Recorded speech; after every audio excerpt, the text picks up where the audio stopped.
Good morning, everyone. I'm delighted to welcome you to day 2 of the Institute of Civil Protection Emergency Management second day of the 2021 annual conference. My name is Sarah Schubert and I'm the chair of the Institute. You're welcome to leave your cameras on and speakers always welcome being able to see your faces, but please be aware that we're recording the conference, which will be shared with members and non-members via our YouTube channel, so you may wish to turn your camera off. At the end of each presentation, there will be the opportunity to ask questions either in person or through the chat. Please turn your microphones off in the meantime. Yesterday, we had some fantastic presentations on UNDRR, ISC hazard information profiles, excellence in disaster research, the Honorarium of Emergency Volunteers, the 2020 Giresun Turkey flood field observations, and the cultural compatibility between police and the fire service. If you weren't able to attend, please visit our YouTube channel for the recording. Today, we have an interesting programme of presentations on responses to disasters in Haiti, Japan, and the UK, and an introduction to the Disaster Preparedness and Prevention Initiative for Southeastern Europe. In an increasingly volatile, uncertain, complex and ambiguous world, ICPEM is an independent collaborating forum. Our mission is to promote excellence in civil protection and emergency management.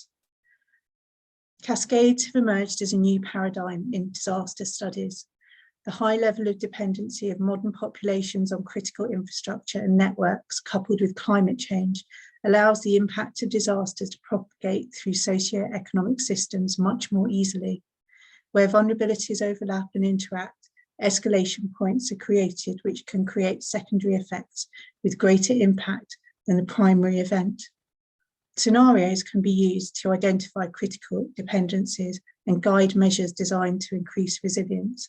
And we are seeing this increasingly regulated by governments, requiring critical infrastructure providers such as water and the financial sector to understand and stress test impact tolerances. However, these do remain siloed in many cases. Experience suggests that many potential impacts of cascading disasters remain uninvestigated, which provides ample scope for escalation of impacts into complex forms of crisis. Critical infrastructure disruptions can escalate crises triggered by natural hazard events, creating cascading effects by which emergency relief is challenged by non-linear and exponential multiplication of secondary crises. For example, the impact of the 2011 Great East Japan earthquake and tsunami on the Fukushima Daiichi nuclear power plant demonstrates how natural hazards induce technological disasters and how combined impacts of infrastructure failures and environmental degradation can affect communities for years. Damage from the 2018 tsunami in Palu, Indonesia was complicated by soil liquefaction and other earthquake impacts, which each required different but simultaneous emergency responses, posing a challenge to disaster practitioners and scientists of how to address cascading effects. In the last 2 years, cascading impacts of the coronavirus pandemic spread across medical, logistical, social, psychological, and economic fields at a global scale, with multiple complexities and additional challenges for responding to natural hazard events. Earthquakes in Croatia in March 2020 and Greece and Turkey in October 2020 illustrated the difficulty of coping with events that require very different responses from those needed for a pandemic. The need for physical isolation to prevent the spread of disease is just one example of public health measures that complicate community-based disaster responses and local resilience. Challenges of simultaneously applying contrasting remedies extend across many fields, from healthcare to logistics, communication and infrastructure management. People, organisations, cities, regions and nations must now have greater resilience and agility to adapt to a fast-changing landscape where future emergencies and disasters may or may not have precedence. These systemic risks challenge the capacity of emergency relief to contain and mitigate the spread and scale of disaster impacts on communities, challenges of simultaneously applying contrasting remedies extend across many fields from healthcare to logistics, communication, and infrastructure management. This further highlights the need for greater understanding and foresight about disasters in the future, and also applying lessons from the past. Today, we'll be hearing from 3 ICPEM members about their experiences in the field, responding following multi-hazard events. And without further ado, I'm delighted to introduce Richard Stevens. Richard is a Director of Risk and Client Services with a global risk management firm. He has a background in law enforcement and emergency services, including chemical, biological, and radiological response. He has attended Japan's 3/11 disasters, managed the earthquake, civil deployment to Nepal, and has an in-depth experience in counter-terrorism civil defence. Today, Richard will be presenting on his experience of urban search and rescue in a nuclear environment in Japan. His presentation is based on international disaster assistance response team operations in Japan's tri-disaster, combining civil defence, military, government, law enforcement, and engineering in the search for survivors. He also addresses the challenges of operating within the parameters of an occurring nuclear disaster event. And so I will hand over to you now, Richard. Okay, fantastic. Excuse me, team, while I share the screen.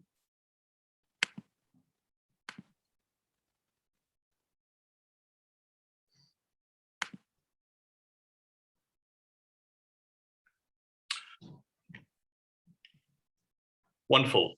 Thanks, team. I will actually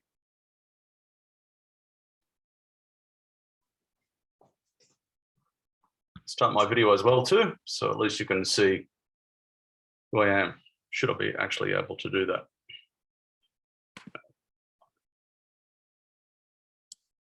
Sorry, technology fails us all at times. It doesn't matter. I'm going to progress.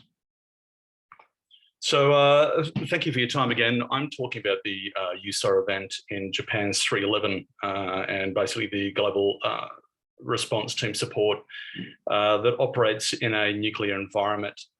This environment saddles a danger response from large cities and large towns, super toxic industrials, mixed in with a natural hazardous environment, impacting also civilian areas of occupation.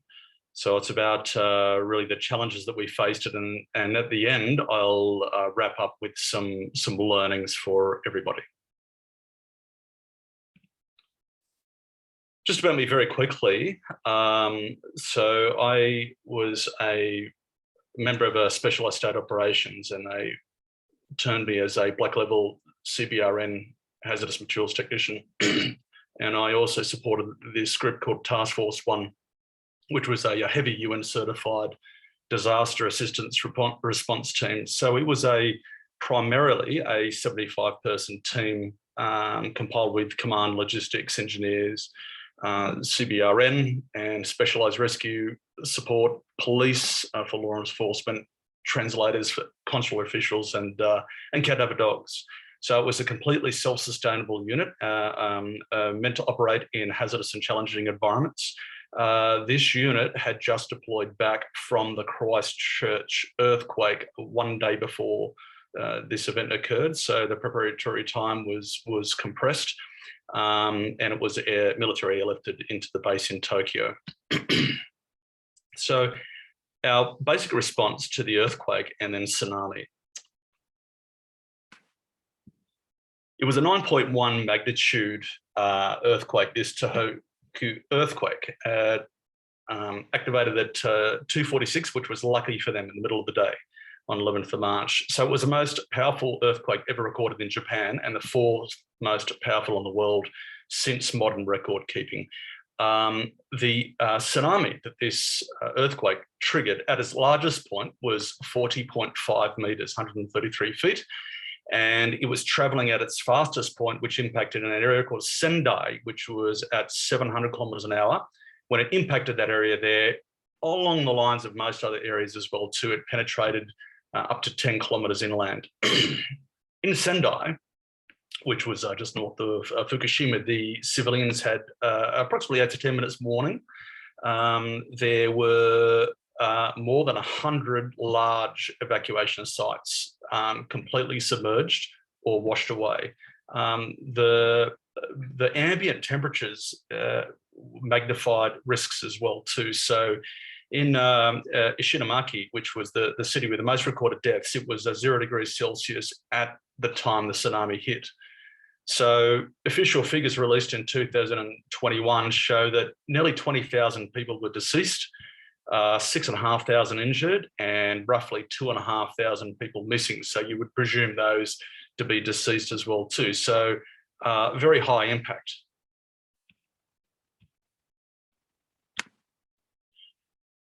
Within minutes, luckily, the disaster headquarters was stood up in Fukushima and in Miyagi, in Iwate. These are large prefecture capitals. So they had a range of standard protocols actioned. You'll start to see some minimizations of these protocols in a short while. But the tsunami warning was rapidly issued to communities. It was activated by radio and it had installed loudspeakers. And much like the old air raid sirens that we have throughout Britain, the initial warning, though, was for a 3-metre tsunami, but that forecast increased to a 6-metre tsunami. And as you can see, that is well short of the largest 40.5-metre tsunami that actually hit. So for civilians and governments in the coastal areas, what actually happened was their danger perception was dramatically reduced.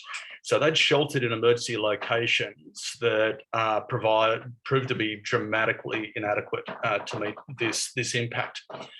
So on coastal populations, the initial situation report was of a moderate earthquake damage, which was completely black and white to actually what occurred.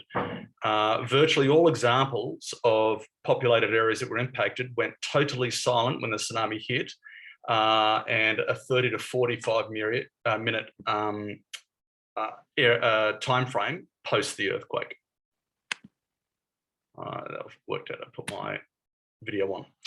So from the initial Fukushima Daiichi response, which so impacted everyone's operations, at 3:30, the biggest of the waves hit. They were hit by a number of waves. So this was a 40-foot high wave traveling at over 100 miles per hour, which hit the plant.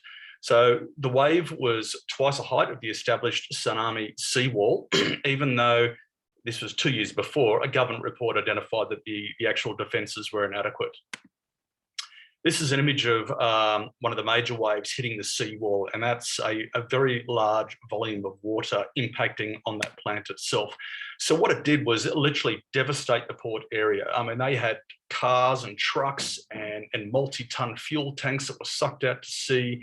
Most of the backup generators, which are the all-important backup generators, required to power the cooling systems and fission systems, were located in the basements. So 12 of these 13 generators were destroyed by the waters alone, and that meant they didn't have any coolant in place to cool the nuclear fuel rods from the melting process. What you're looking at here very quickly is an image of the flooding itself within the plant behind that seawall area. The arrow is pointing to a card to give you an understanding of the sizable amount of water there. They didn't have any extended breathers for the generators, which is why they flooded and shorted out. So this image is from the whiteboard in the Fukushima control room. I used this in a previous presentation I did with the ICPEM recently, but we'll progress on from this. But what it does show is that 7 minutes after the actual wave impact, the nuclear emergency was declared. 16 minutes after that, they realized that there was a loss of water level readings. And 21 minutes after that, they identified that the emergency cooling systems were verified as malfunctioned, that no water could be injected. So big things were to come. Around all of the areas impacted by these disasters, the prefectures, the large landholders and governance bodies, they dispatched responders, which were primarily fire and rescue, to the communities that sustained the damage to the coastal regions. As I mentioned before, 30 to 45 minutes of communications blackout, well, they found that initially few of these units were available that were cohesive in any way, shape or form. They finally made contact with what they call self-defense units, which is literally the Japanese army. And there was a request for a broad amount of aid by the national government to both the self-defense force, the army, and the Foreign Disaster Management Agency. And this is so they could pull in more prefecture resources to assist. So USAR offers were made from global organisations, and the contact was made with the Japanese government, normally through the Tokyo consulates. All of this aid that did come in from those that were proficient enough to provide it was accepted. So these are the countries including UK, USA, Australia, New Zealand, Germany, Austria and Taiwan, noting that New Zealand had just finished their own country's earthquake as well in Christchurch, which was devastating. So the consulates proved to be the primary management agency, only because they could initiate large bodies of linguists to assist in that cross-country communication.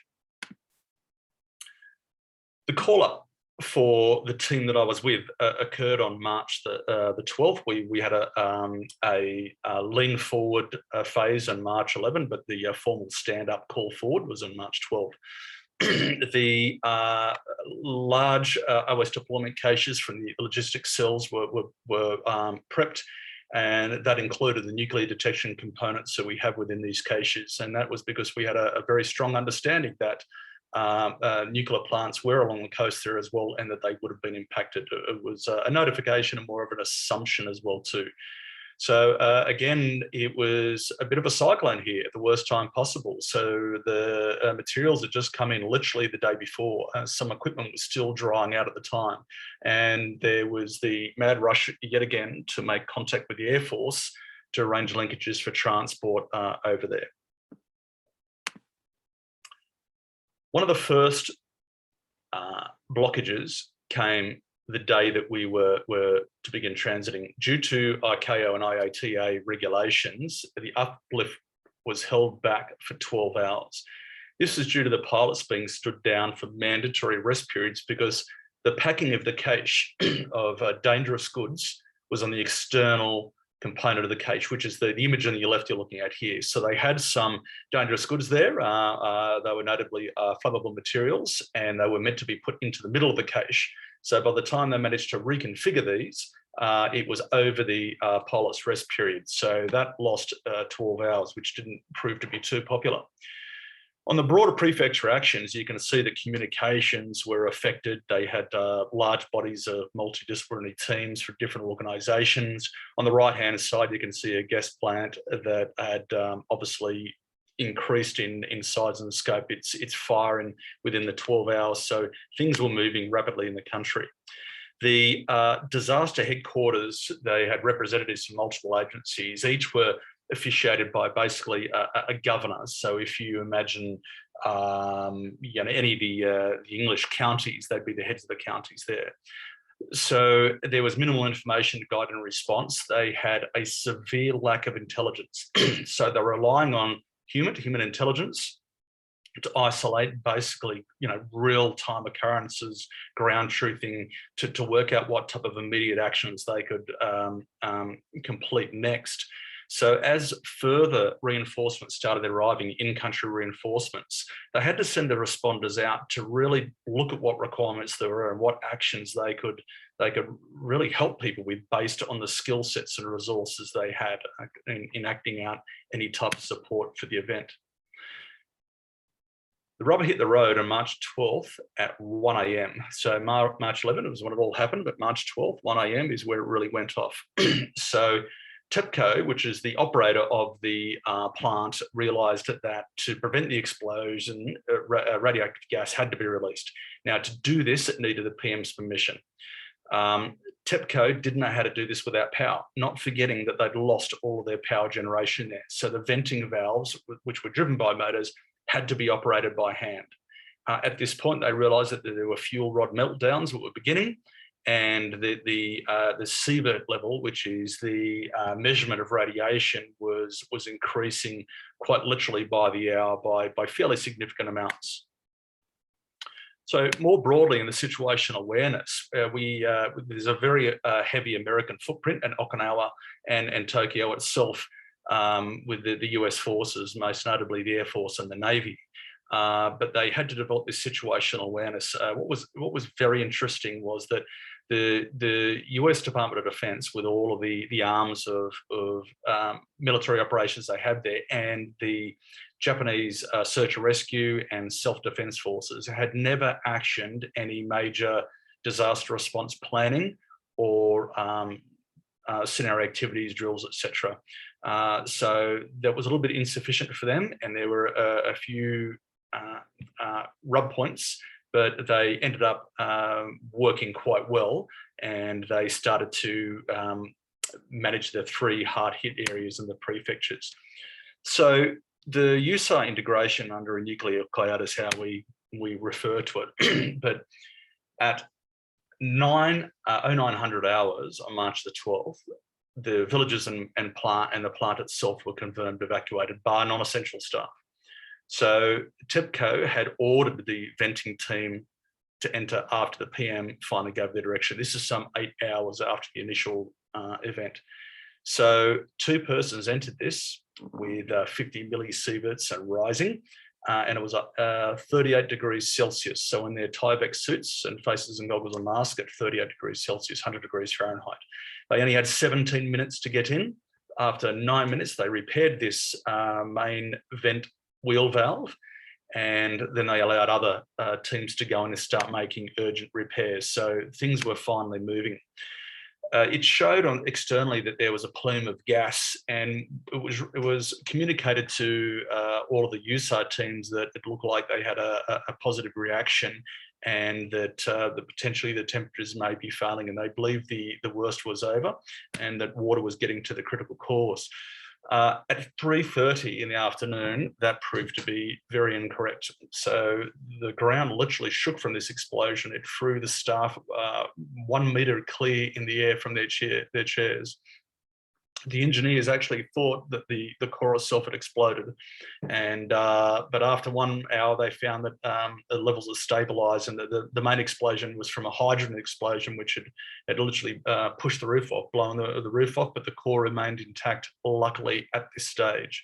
But it was only a matter of time. They did realise that the fuel rods would melt into the open. So we, as the Australian team, were landing at the time at Yokota Air Base, which is the US Air Base in Tokyo.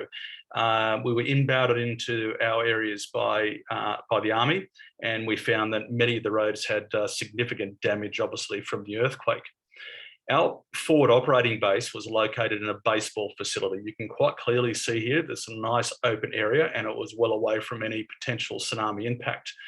The US assisted as the taxi service with aviation logistics and other intelligence support. And one of the first things we put into place, because we had a 75-man team in quite a horrendous environment, was very strict hygiene processes to operate on. The initial logistics and search and rescue outreaches commenced, which was just ground truthing our imminent processes. So we had to work out exactly what we were going to do and how much that reach was going to impact. The forward operating base for us integrated into a main international camp where we had New Zealand, Germany, Austria, and a range of other countries that were providing USAR support. We set up our hazardous materials radionuclear support area there, which is the image that you can actually see in the middle. We had broad meetings with specialist teams, and for us that was any type of hazardous materials CBRN team members that were there. And what we noticed immediately was the kit comparison was extraordinary. We pulled in the New Zealand military attaché, who was the CBRN gentleman for their army. He's on the left there in the white, and there's us in the yellow. But on the right-hand picture, you can see the single device that we tended to find that many teams utilised, and in the middle was the cache that we brought over, which was packed to the brim. This fairly significant capability really came off the Australian development post the Olympic Games. So it was a large phase of chemical, biological, radiological, and nuclear response capabilities that were put in place. And so that allowed us to measure the surface airborne contaminants or rates, should I say, and also supply the personal dosimeters, which were tracked. The data for those were tracked in real time by a range of different devices that we actually had in place.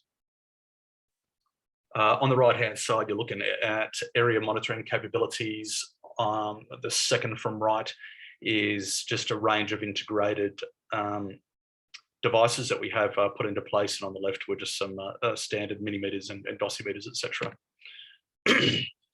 So we sent out a recon team to the Minami-san Riku base of operation.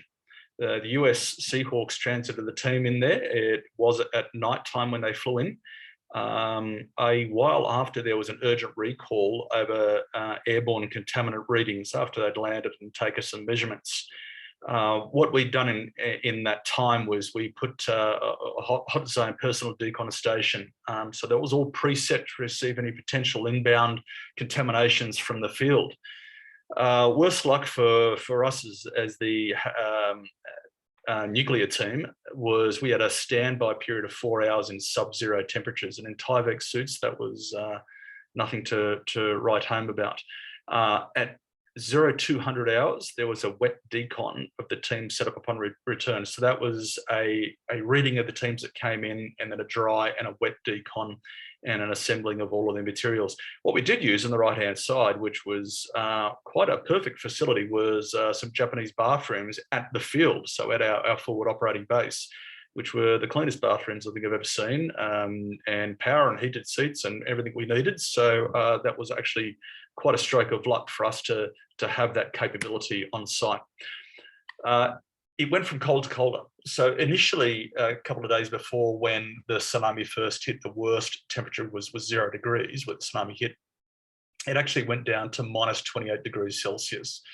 The task force kit, our USAR team personal kit, was rated to -5. So we suddenly found ourselves in quite a bit of bother. This was in an area that was completely under-resourced, disintegrated. Communication was patchy at best.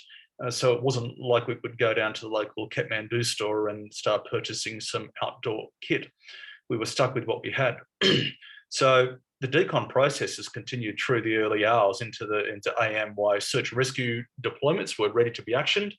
And we were monitoring in real time the Fukushima plume, and that was linked to detailed mapping programs that we had. And we were obviously, because of the temperatures, the low temperatures, were really monitoring this inversion layer. We had to prepare to start entering Minami-san Riku. So this was most definitely within the plume reach. We were within the broad realm of 80-kilometer area within Fukushima. And this is an image of the city area that we were in that was impacted. We got transited in by the Japan Self-Defense Force, which is what you can see here, and they cleared the roads by the big D10 dozers you can see there as well. And we then had to trek in by foot into the area. Our external considerations were that on the 14th of March, the 1, 2, and 3 reactors in the meltdown were phasing in meltdown operations. So the initial explosion had continued to reduce the efforts to insert the water into the cores, and they were looking at our self-defense force, radiological and nuclear specialists to call in. So for those number of days, they just relied on internal assets, which was probably a very big mistake. They called in 500 troops to assist, but those troops only had PPE for alpha particulate. So it didn't protect against gamma radiation. You've got alpha, beta, gamma, X-ray, and neutron type radiation, only protected against alpha particulates. But we had to follow the time distance shielding protocols, and obviously their mission objective was to get water directly to core 3, while ours was to try and find human life. as their team exited their vehicles, the self-defense team, when they arrived, the nuclear reactor 3 exploded. The plumes you can see on the left-hand side contain significant amount of concrete, much larger than the size of a car. And the plume it went south and then started expanding further north towards our team members. The protocols we had in place were really around the radiation plume, monitoring and alarming our team members and responses then, and then for secondary tsunami alarms, because earthquakes could happen at any time, which they did.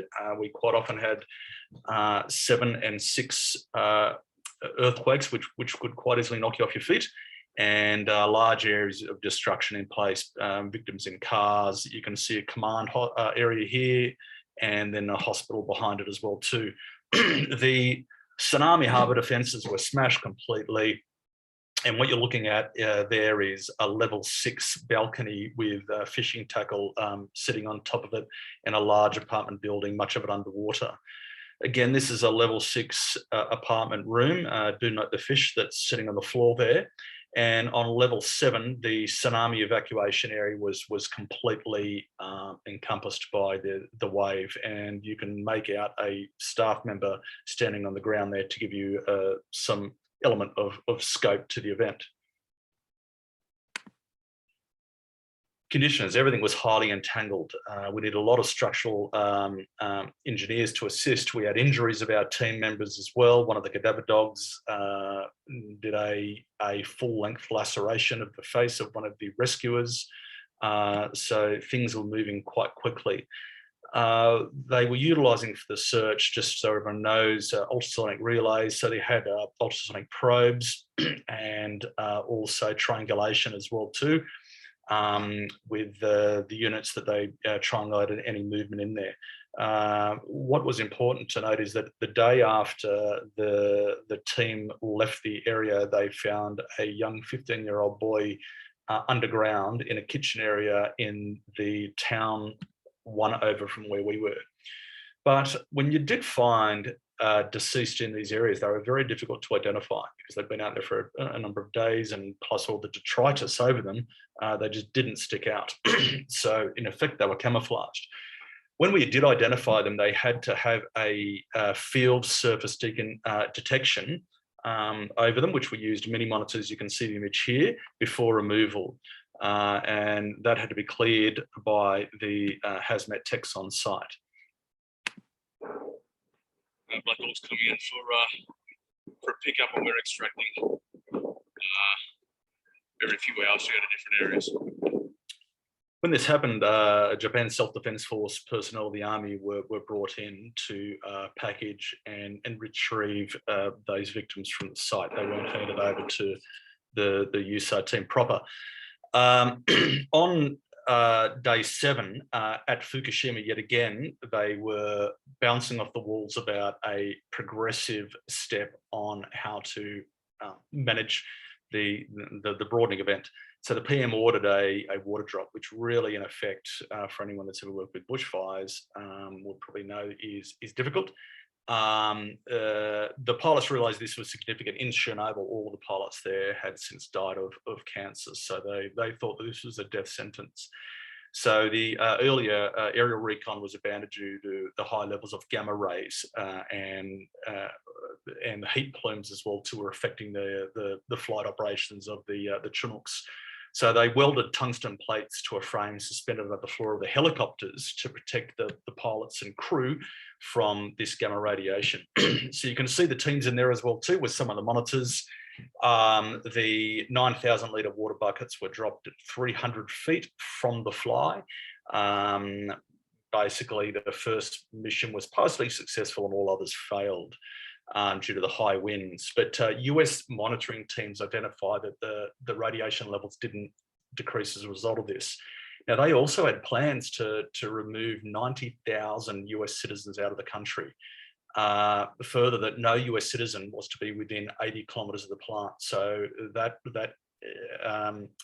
hindered some of our support operations as well too.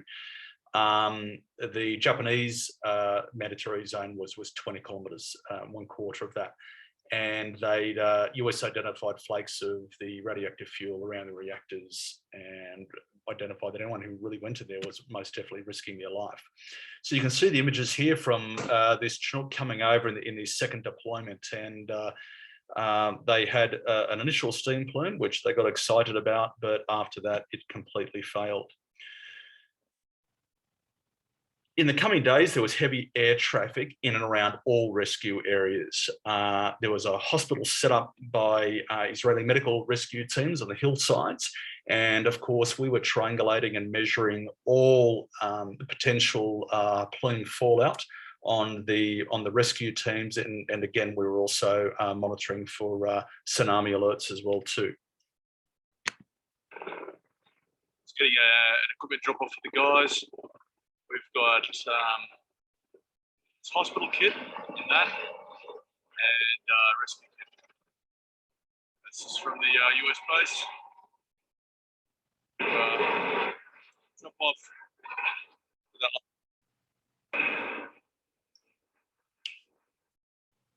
So the US air support were essentially Seahawks, whereas the Japanese SNR didn't have that heavy lift capability. So they proved to be very useful. One of the side issues we had was some of our Royal Australian Air Force planes that took us over there required a detection capability. They had concerns that they were entering plume and fallout areas and that the airframe was becoming contaminated, both externally and internally.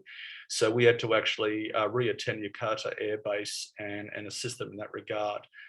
From the return to base, the Australian team was in there longer than anyone. On day 2, where we had the Germans and the Kiwis and the Austrians, etc., we returned to a bare base. So everyone had been evacuated out by their governments due to the nuclear risk.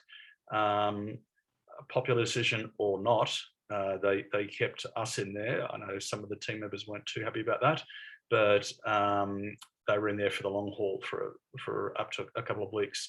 But on returning to the Jakarta Air Base, the US military nuclear response team did a full assessment and decontamination on all personnel, vehicles, and equipment.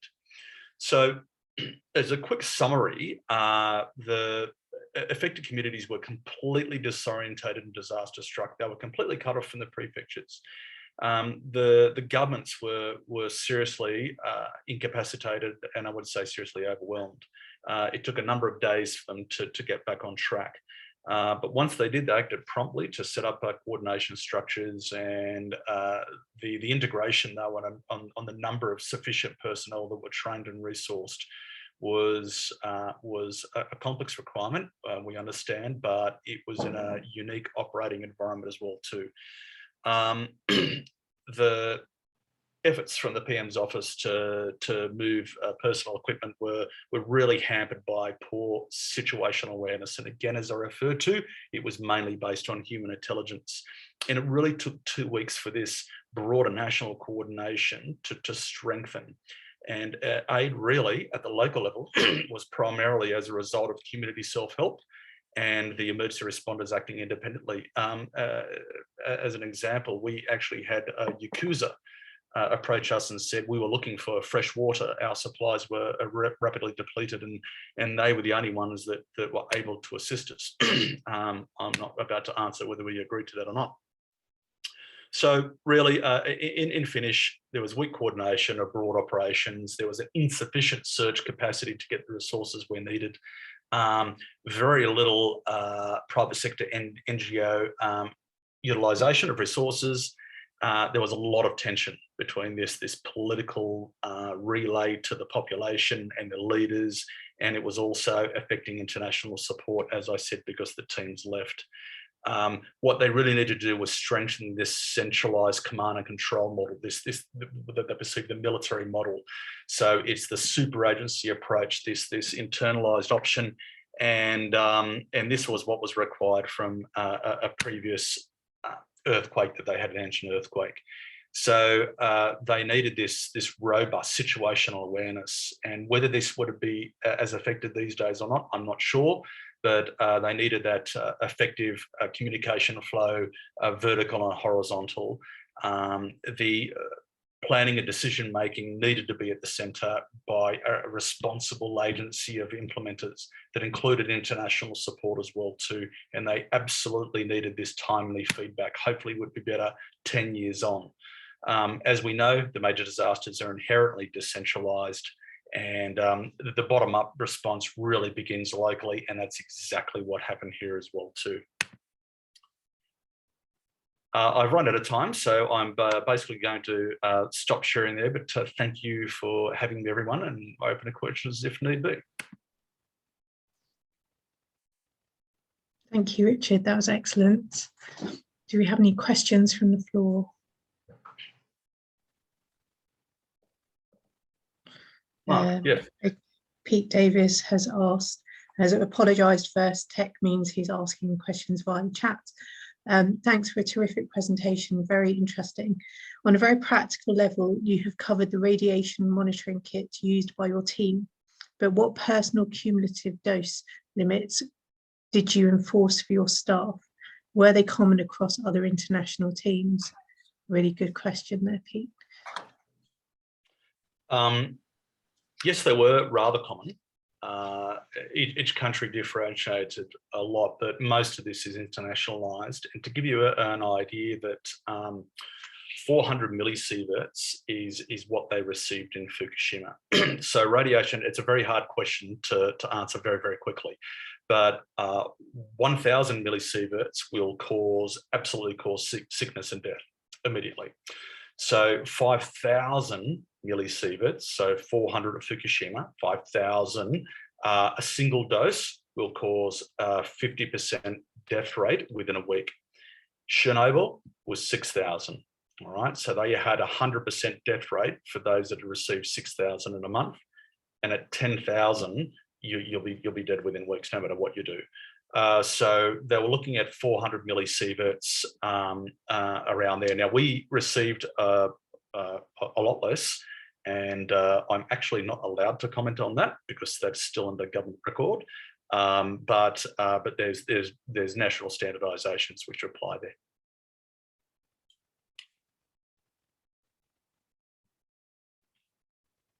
Sorry, you're not on speaker.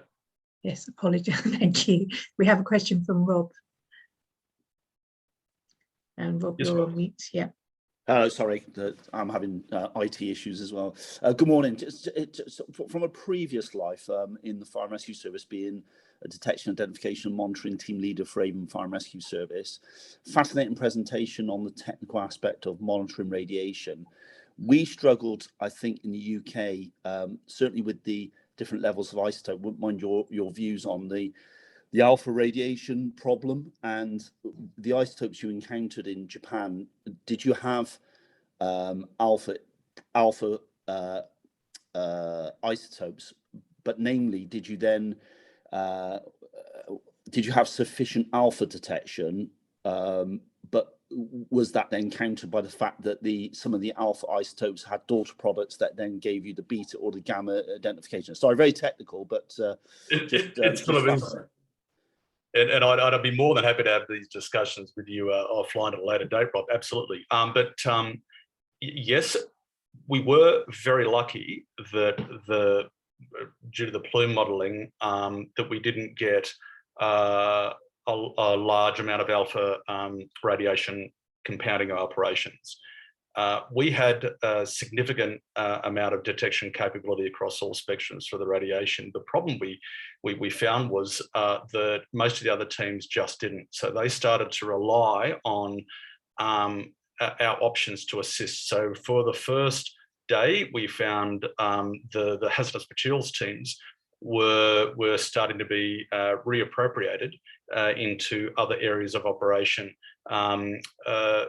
It was a governmental decision that they sort of put their foot down and said, no, it's a protection posture for our own team. So that were brought back in.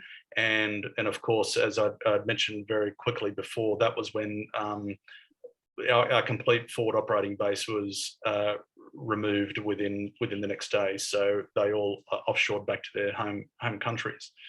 I hope that very quickly answers your question. Some technical difficulties, or Richard might be.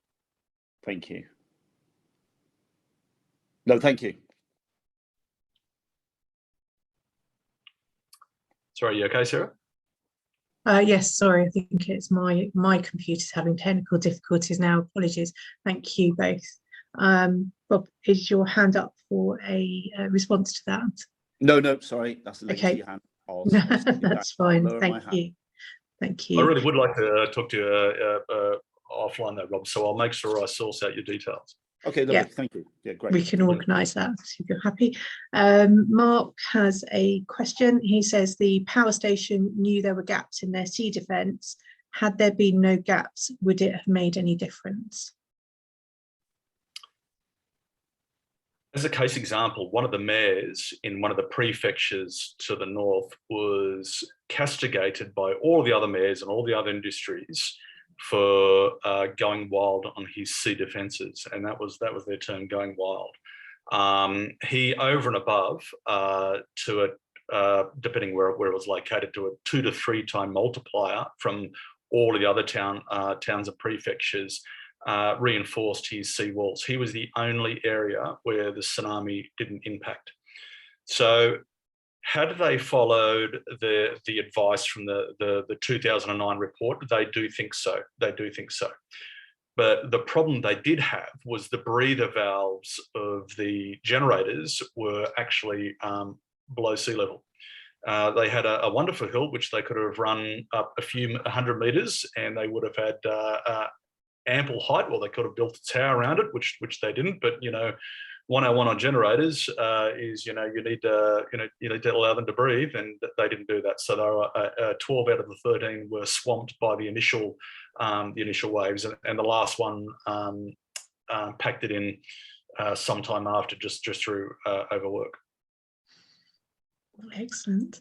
And a final question, I think, for you, Richard. Great from Daryl Stroud, great presentation. If this happened today, do you think the lessons you have identified have been learned? From Japan, most definitely. The code in Japan is all about honour, and I think internationally it was slapped in their face. So they made a very robust return. The Prime Minister stood down with a great apology to the entire country. So there was significant adjustments in their posture on how they run the plants. They shut a large number of them down and went to coal, and who knows with what's going on in Scotland in the next few weeks whether that changes or not. But for an obvious, very safe source of power, they made some glaring basic mistakes. The problem is that TEPCO, as the operator, self-audited themselves annually and then put the report in based on themselves, conducted by themselves, to government saying, look, we're fine, we're okay, everything's in order, and we're meeting the national regulatory and international regulatory requirements. So it was quite poor form for a number of years, but without a doubt now the spotlight is on them. They've had to change things considerably. Well, thank you, Richard. You've presented some fantastic insights to on the ground in a response period in Japan. So thank you for that. And we will connect you up with Rob as well. And now if we move on to Matt Overton, who is currently an emergency planning lead for the Royal Cornwall Hospital's NHS Trust. He previously worked as the NHS policy lead for counter-terrorism security and has been an emergency planning manager for the police.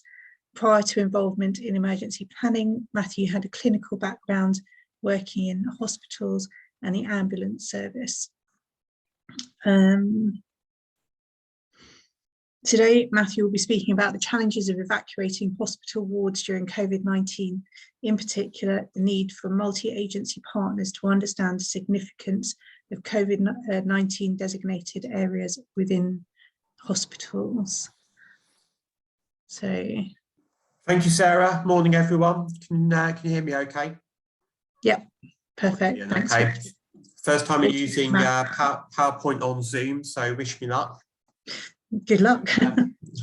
As Sarah pointed out, so this is about hospital evacuation and the need for multi-agency responders to know the COVID-19 configuration. This is based on a case study. So have I moved on to the next slide? Is that okay? Brilliant. Thank you, Sarah. So the autumn of 2020, the Trust was still dealing with COVID-19, although it wasn't particularly prevalent at that time. The numbers were lower than they had been. Matt, apologies, so interrupt. We can't see your screen that you're sharing. I think we can see the presentation in the PowerPoint format with the sidebar of the pages. Oh, okay, you can't see the PowerPoint slide now. Not in presentation format. Okay. Yeah. Okay. Okay, let's try this way. Is that? Yeah. That's it. Brilliant. Okay. So, so the evacuation of 2 wards involving the police and the fire service around 5 AM a weekday. A patient on the ward became highly agitated and locked themselves in a toilet on the ward and then climbed into the roof void and began deliberately damaging the infrastructure inside. So initially water was seen coming out from underneath the toilet door, followed by an electrical light fitting was heard falling onto the floor as well. And then followed by that, the sound of escaping gas was heard. So this escaping gas in the system caused low pressure alarms to start sounding in adjacent areas of the hospital. And then the decision was made to begin evacuating the nearest bay of patients. That's probably a bay of patients, depending on the ward configuration, can be anything between about 4 and 6 patients. So the situation they had on the ward then was we had potentially exposed electrics, pools of water, and potentially an oxygen-rich environment which could lead to an explosion. So we did our clinical site manager, who was the person who was dealing with this incident, who essentially is the kind of on-site initial tactical commander if there is an incident overnight. Shut off the medical gases, but each valve covers 2 wards area. So that was the affected ward and an adjacent ward. So broadly speaking, that's probably about 25 patients on each ward. So that's 50 patients now who basically have no oxygen supply to them. And this obviously then necessitated the evacuation of all patients who were on oxygen. One of the issues we had was around oxygen cylinders. So oxygen cylinders you would think would be in plentiful supply. The problem with oxygen cylinders on ward areas is that they're deemed to be a health and safety risk. So in the event of a fire, you do not want to have lots of oxygen cylinders around, and they're also potentially a trip hazard. So generally speaking, wards don't have enough oxygen immediately available to evacuate. They have enough oxygen available to basically transfer patients to other departments. So this necessitated the evacuation of all the patients who were oxygen dependent. However, due to the water ingress starting to spread to adjacent wards, then both wards were evacuated. So that meant not just the oxygen dependent patients being evacuated, but the water started to progress across 2 wards areas, and then the fire alarm started sounding. We're not sure why the fire alarm sounded, never got to the bottom of that. We were unsure whether that it was due to excess humidity because there's actually a hot water pipe that was burst, or whether someone broke the fire alarm call point to actually enable them to unlock a door to assist with the evacuation. It's also worth pointing out that due to the pipes that have been ripped out by the patient, the water that has basically started leaking out onto the ward does have visible fecal matter in it as well. Okay, I'm trying to go to my next slide.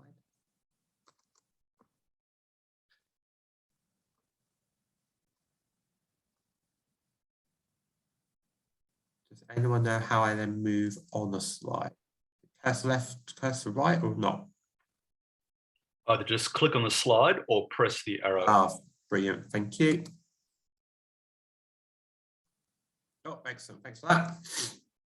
So fortunately, because of the time of the day, We were able to move those evacuated patients to an empty ward that wasn't opening until later on, so a ward essentially that's closed overnight. The fire service arrived on scene 10 minutes from the fire alarm evacuation, and then the estates department isolated the electricity. Our estates department on call is not on site overnight. That's quite common in most hospitals, and so they wasn't able to isolate the electricity immediately. And both wards were evacuated in approximately 40 minutes. The fire service and police managed to talk the patient down from the roof space and calm them down. And initially it was unclear how long the 2 evacuated wards would be unavailable for. The next sort of thing that happened in this incident, next escalation, was that contaminated flood water was reported as coming through the ceiling below the incident, which was into our CT and X-ray department. One X-ray room was flooded and immediately closed, and our other available X-ray machines and CT scanners had precautionary shutdown due to the possible water ingress and the risk of the ceiling collapsing.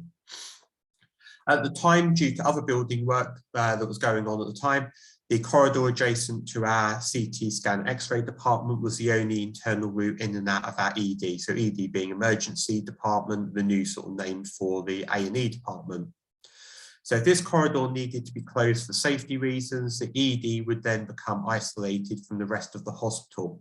So if only one internal corridor in and out of our emergency department, that would mean any patient that needs to leave the emergency department to go to a ward or go to intensive care or theatres would then essentially have to be transferred back out of the hospital outside and then back in through another door, or that may require the use of ambulance transport.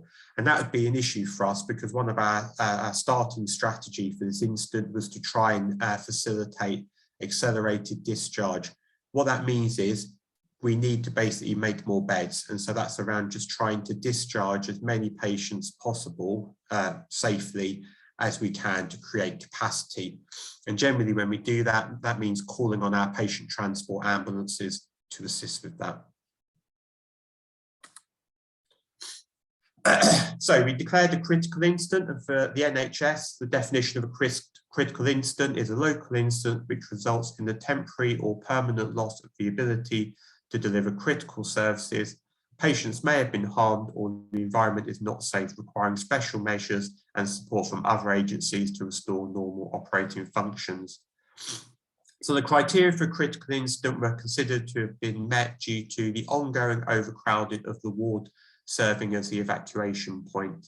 The ward we evacuated to, 2 wards worth of patients to, was a very small individual ward, so smaller than the 2 evacuated wards combined, which meant that our 2 metre social distancing was not possible, and that was obviously risking patient safety. The fact that this ward was intended to be used to receive the potential medical admissions for that day, so consequently all new admissions would need to go to the emergency department, risking overcrowding and making that environment unsafe. And then consequently from that, ED overcrowding would also hamper the ability of ambulances to offload patients into the department, risking patient safety.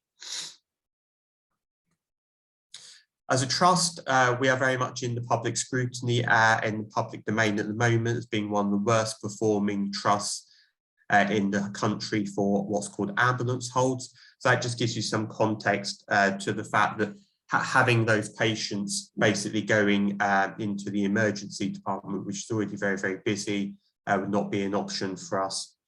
Currently, it's in the public domain to note that we sometimes hold up to 25 ambulances outside the emergency department. We do have patients who are waiting in the back of an ambulance for up to 9 hours before they're offloaded into the emergency department. Our emergency department was really designed for about 40 patients and sometimes can have up to 100 patients in it. So it just gives you the context that we are not in a good position to be able to deal with incidents like these from the perspective of what is our normal operating position. So after the critical incident was declared, we stood up the normal health escalation calls that deliver monitoring of the health system operational pressures escalation level. So that is essentially when you see in the media, we talk about hospitals working at black alert or level 4. Essentially, we have an operating framework to deal with those pressures day to day. As at that time, we needed a rapid decant discharge of appropriate patients and a response from our Category 1 and Category 2 Civil Contingencies Act health partners. It was decided that a wider multi-agency Cat 1 and Cat 2 response through the Devon, Cornwall and Isles of Scilly LRF, called an Operation Link, was not necessary at this stage. So what I was essentially saying was that, you know, what benefit is there of calling the Coast Guard and the Environment Agency and Highways England, as it were, then into this incident? Essentially, it's for health to try and resolve. So after the first incident command meeting, an internal major incident was declared by the Royal Cornwall Hospital's NHS Trust Strategic Commander. The major incident definition is any occurrence that prevents serious threats to the health of the community or causes such numbers or types of casualties as to require special arrangements to be implemented. And in this instance, the major incident would be internal as opposed to external. External referring to your kind of your what I would call your kind of traditional, what everyone thinks of as a major incident. So your high occupancy vehicle crash, your plane crash, your train crash, terrorism attack, those kind of things, where you'd expect to see a large surge of patients hitting the front door of the emergency department. So the declaration of the internal major incident was appropriate because if the ED at Royal Cornwall Hospital was required to close due to escalation of the incident, so what I didn't say previously was that the water that was ingressing into the corridor area is where the electrical distribution board is for the emergency department. So not only was there the access and egress issue for the emergency department, but if we then lost the electrics as well, then essentially we would have to close the emergency department. Remembering what I said before, there could be potentially up to 100 patients in the emergency department, so that then require a further evacuation, potentially 100 patients on top of the 2 wards already. This internal major incident was downgraded to a critical incident after a couple of hours, once we had assurance that the incident was unlikely to escalate further. Here's some pictures just to give you context to the narrative.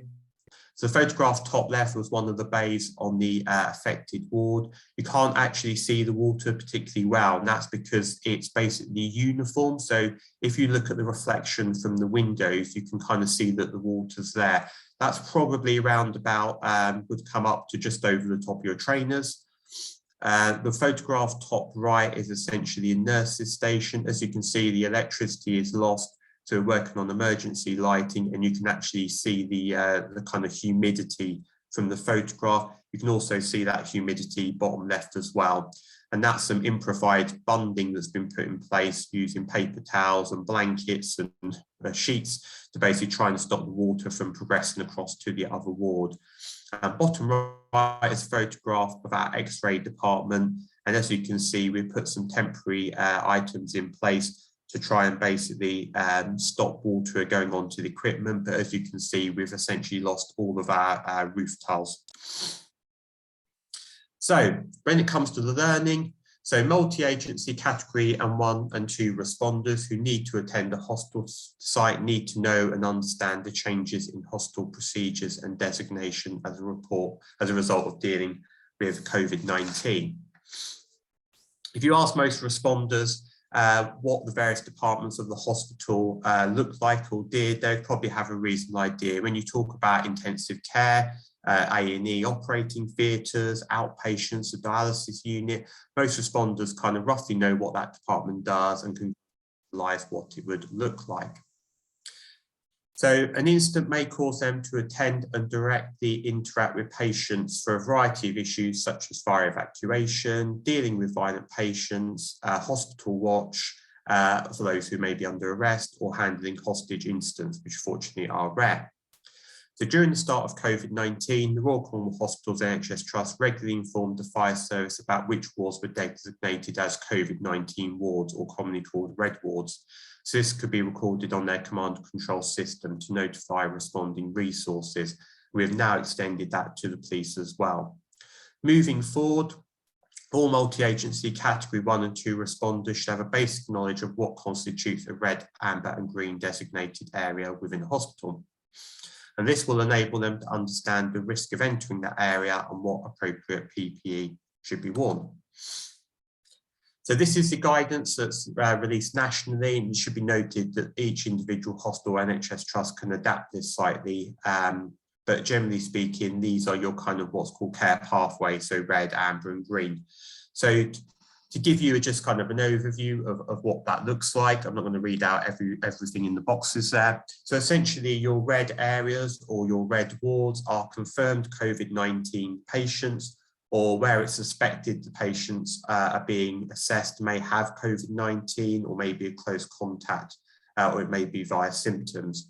So originally these areas, everyone was wearing what's called FFP3 masks, and then that was then downgraded to just surgical face masks, with FFP3 still required if they're undertaking what's called an aerosol generating procedure. If you think that's essentially anything related to the kind of airway area that induces the kind of coughing reflex. The amber pathway, so the medium risk pathway, not likely to be COVID-19, but perhaps they're awaiting a test result, and predominantly all of our emergency admissions in the hospital come in on the amber pathway. And it should be noted that sort of more recently, we've had a lot of patients come in who have found to have COVID, not knowing them. So this has been people who've been involved in quite serious road traffic collisions. We screen everyone on arrival in the department, and we have found people who've come in with various other injuries or illnesses who also happen to have COVID-19. And that has now meant that nationally we report two numbers to the Department of Health and Social Care. Those who are basically in hospital with COVID, i.e. those who've come in because COVID is their primary issue, and those who have COVID. So essentially this could be an expectant mother who comes in and delivers a baby who also happens to have COVID at the same time.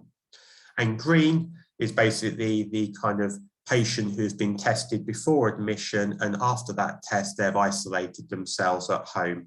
And for us, that would generally just be patients who've come in for some kind of pre-planned elective surgery. And one of the key things we do is basically ensure that if you present to any ward in the hospital, there'll be a clear sign on the door of that ward saying whether that is a designated red, amber or green ward. So what went well for this instance? So the initial response had clear direction and all necessary decisions were taken in a timely manner. There was a rapid response from all services contacted, so cleaning, porters, estates, and the clinical team responded well, moving patients and executing the evacuation. There are no patient safety concerns apart from being unable to deliver COVID-19 appropriate 2-meter social distancing. And the trust recovered quickly with critical activities and their business continuity plans maintained. And a large cross-section of staff voluntarily supported the resolution of the incident, coming in early, staying late, were throughout committed to the clinical care of patients. I actually happened to be on annual leave this day, and I got a phone call at 5 a.m. telling me what happened, and I came in on my leave to also assist. Apologies, this slide's a little bit, doesn't follow the usual etiquette of how many words you should have on the slide. So what didn't go so well? So there were too many Gold Command meetings that were too long and too frequent. The command and control structure was not rigorously followed, resulting in Gold morphing into a bronze, silver and gold forum. And this impacted on the ability of the more functional issues to be resolved at a bronze level. Therefore, everyone crowded onto the gold calls and ended up discussing operational and tactical issues, which then meant the meetings went on for too long. Gold appeared to operate in a command vacuum due to issues above, with a lack of information on decisions feeding down to tactical and operational level. And these are not specific to us as a trust. I'm sure this probably you recognise this happening in other instances that you've been involved in as well. The whole incident, command developed what I call tunnel vision, with the only focus becoming the rapid decant of those patients without a reason to be in an acute hospital. And we seem to lose focus on the recommissioning of the damaged wards.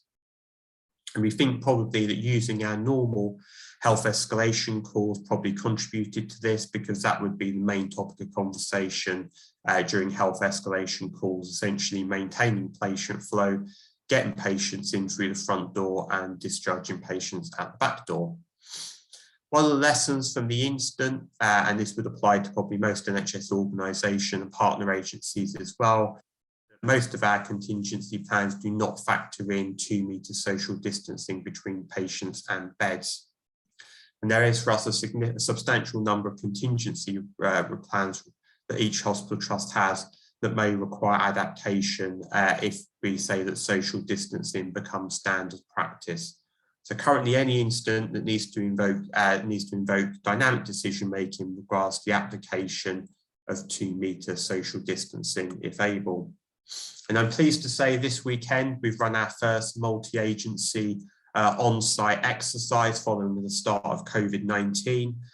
This was a fire evacuation exercise run with obviously with the fire service. And so pleased to say that we are starting to get back to our kind of business as usual emergency planning activities. And so when I got that call at 5 AM, when I was on annual leave, I immediately put my nurse's uniform on from when I last did nursing in around about 2002, 2003, and I went in to help. And as someone sarcastically said, so actually I wore that at a fancy dress party, and someone said to me, "Wow, how did you create the fake boobs?" And I thought, well, and that's a little bit unkind as they are my natural A cups anyway. So, and on that point, thank you. Any questions? Brilliant. Thank you, Matt. That was a great insight into some of the challenges that you've encountered and how you've been able to overcome them. Do we have any questions from the floor?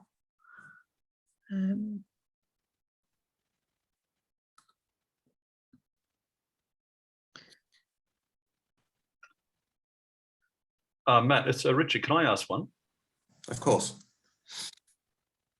How did you find the communication splits and what methods were used when the incident was occurring, both, I suppose, internal, but how do you notify all your different levels of staff? But also, what about externally when media elements and family members, etc., started their inbound calls coming in? How was that managed? Yeah, so that's a good point. So it was quite fortunate for us in that there's no visiting on the wards anyway at that time, so we'd stopped all visiting, and obviously it was 5 AM, so that wasn't too much of an issue, but it could have been. So this didn't actually gather much media attention, but that is one of our kind of risk areas of our switchboard being overwhelmed by phone calls and not necessarily knowing where those evacuated patients have gone to initially, although we do know where they are, after the initial evacuation, we are able to trace them.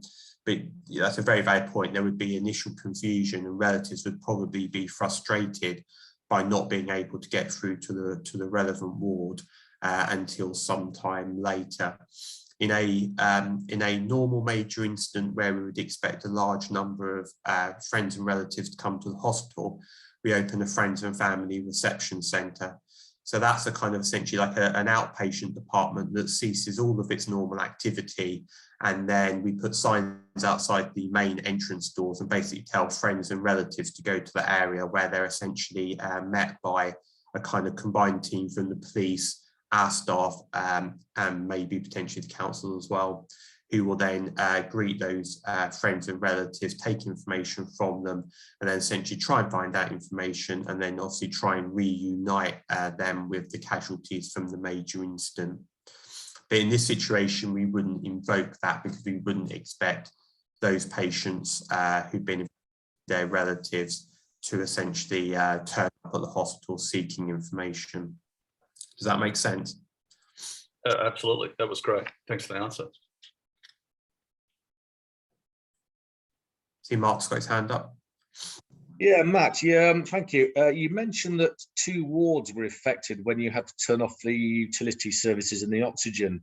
Something it always puzzles me about hospitals is how many wards would be affected if something happened. Have you implemented plans, or is there something in the pipeline for long-term work services to ensure that only 1 ward at a time can be switched off, for want of a better word? Yeah, that's a good point, Mark. And I don't, I think the issue is when we've done this, I think we've clearly done it for probably cost reasons. And so having one AVSU controlling 2 wards, and I think ultimately that isn't something we've looked at yet, but you're right, that is something that would probably be quite costly to implicate. What it also highlighted to us is we have this bizarre situation where any competent person can cut off the oxygen supply to a ward, clearly for predominantly for fire reasons. But if you want to cut off the electrics to a ward, someone has to come in from home in their car and do it. And so you have this kind of disparity between anyone can break a glass and cut off the oxygen supply. But actually, if you want to turn off the electrics, you've got to call an electrician in from home, which was a kind of, I think that came as a bit of a surprise to the fire service when they came on site to say, have you turned off the electrics? And it's like, well, we haven't, because we can't actually do that. That's a technical skill task, and that person, the electrician, is still on their way in from home. So that was one of our main kind of, like, I wouldn't even say it's learning, just an identified risk of infrastructure. Have you actually overcome that then, the electrical problem? No, I don't think we have. And I think it's not a problem common to our trust. I think it's a common problem to most NHS trusts.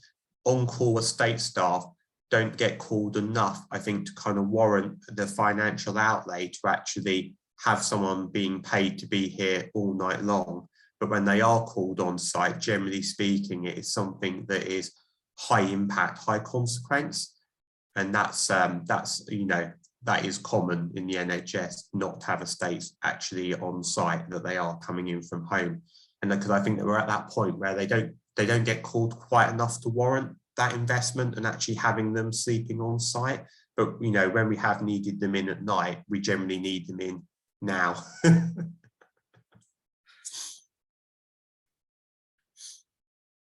Any other questions? I was wondering, you mentioned that there was a blended gold, silver and bronze, and gold were trying to do everything. How do you overcome that challenge? Do gold recognise that that's a problem? And what are the next steps, really? Yeah, they do now. This whole incident has been used as a sort of case study.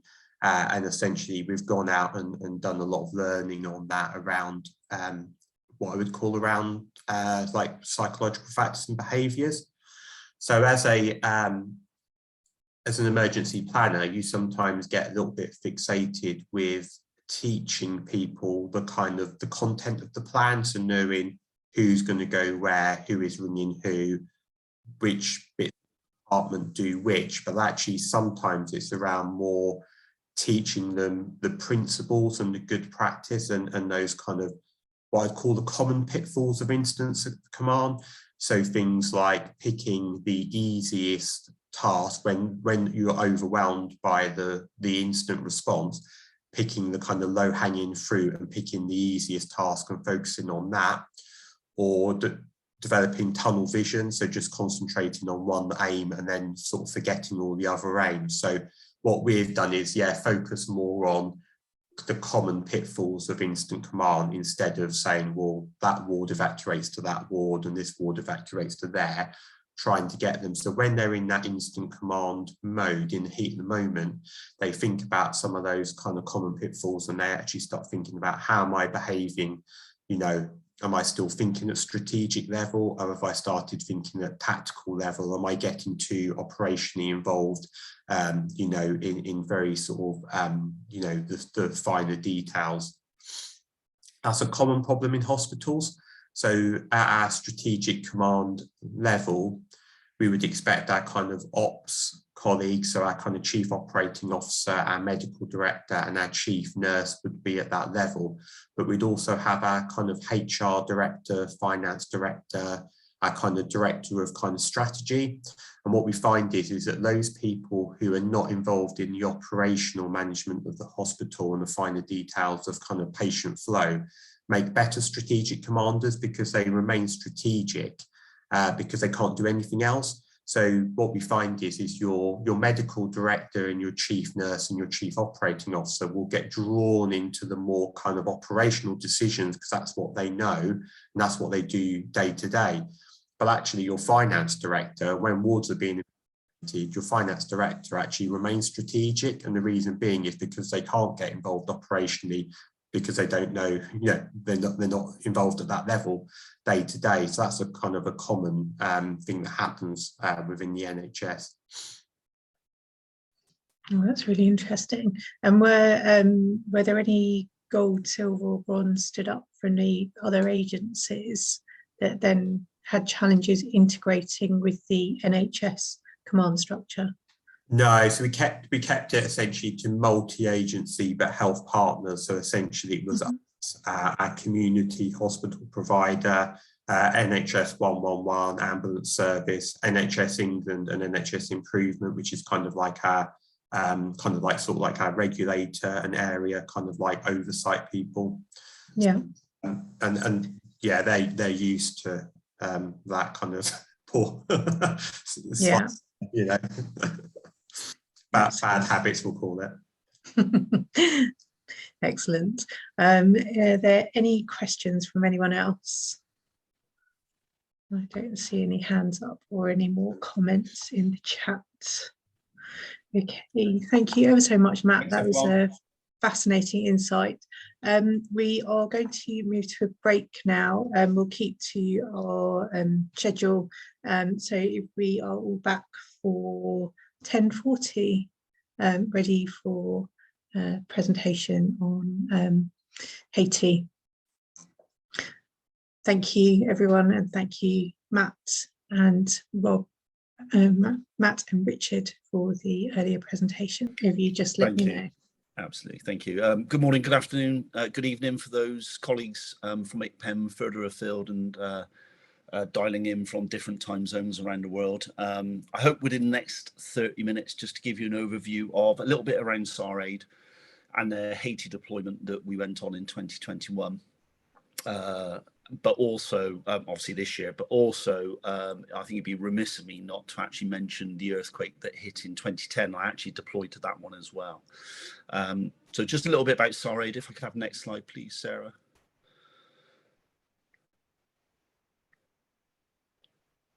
Hopefully it works. Thank you. Just a little bit around SAR-Aid. So Search, Rescue, Assistance in Disasters. I've been a member of SAR-Aid for 20 years. When I first joined the fire service back in 1991, a colleague of mine built an organisation very similar to SAR-Aid, and subsequently I got involved as a move on from my career within the fire service, and it was sort of a natural progression to move into not only dealing with emergencies within the UK through the British Fire and Rescue Service, but also to deploy overseas to some of the worst disasters that unfortunately have hit over the last 20 years. SAR-Aid's been around for about 20 years. As you can see there, that's most of the major disasters that we've attended over those years, starting way back in 1999 with the Izmit earthquake. In fact, there was two. There was one in the August and one in the September, and colleagues from SAR-Aid deployed to those earthquakes back in 1999, all the way through to more recently the Haiti earthquake this year. The only one that's missing off that list, and that was my faux pas. In the Beirut explosion back in August of last year, we also deployed there, which I will mention during the presentation. SAR-Aid is a UK non-governmental organisation. We're not a band of renegades that go running around the world trying to do our best in disasters. We are recognised and affiliated with the International Search and Rescue Advisory Group, INSARAG, which has got their 30-year anniversary this year.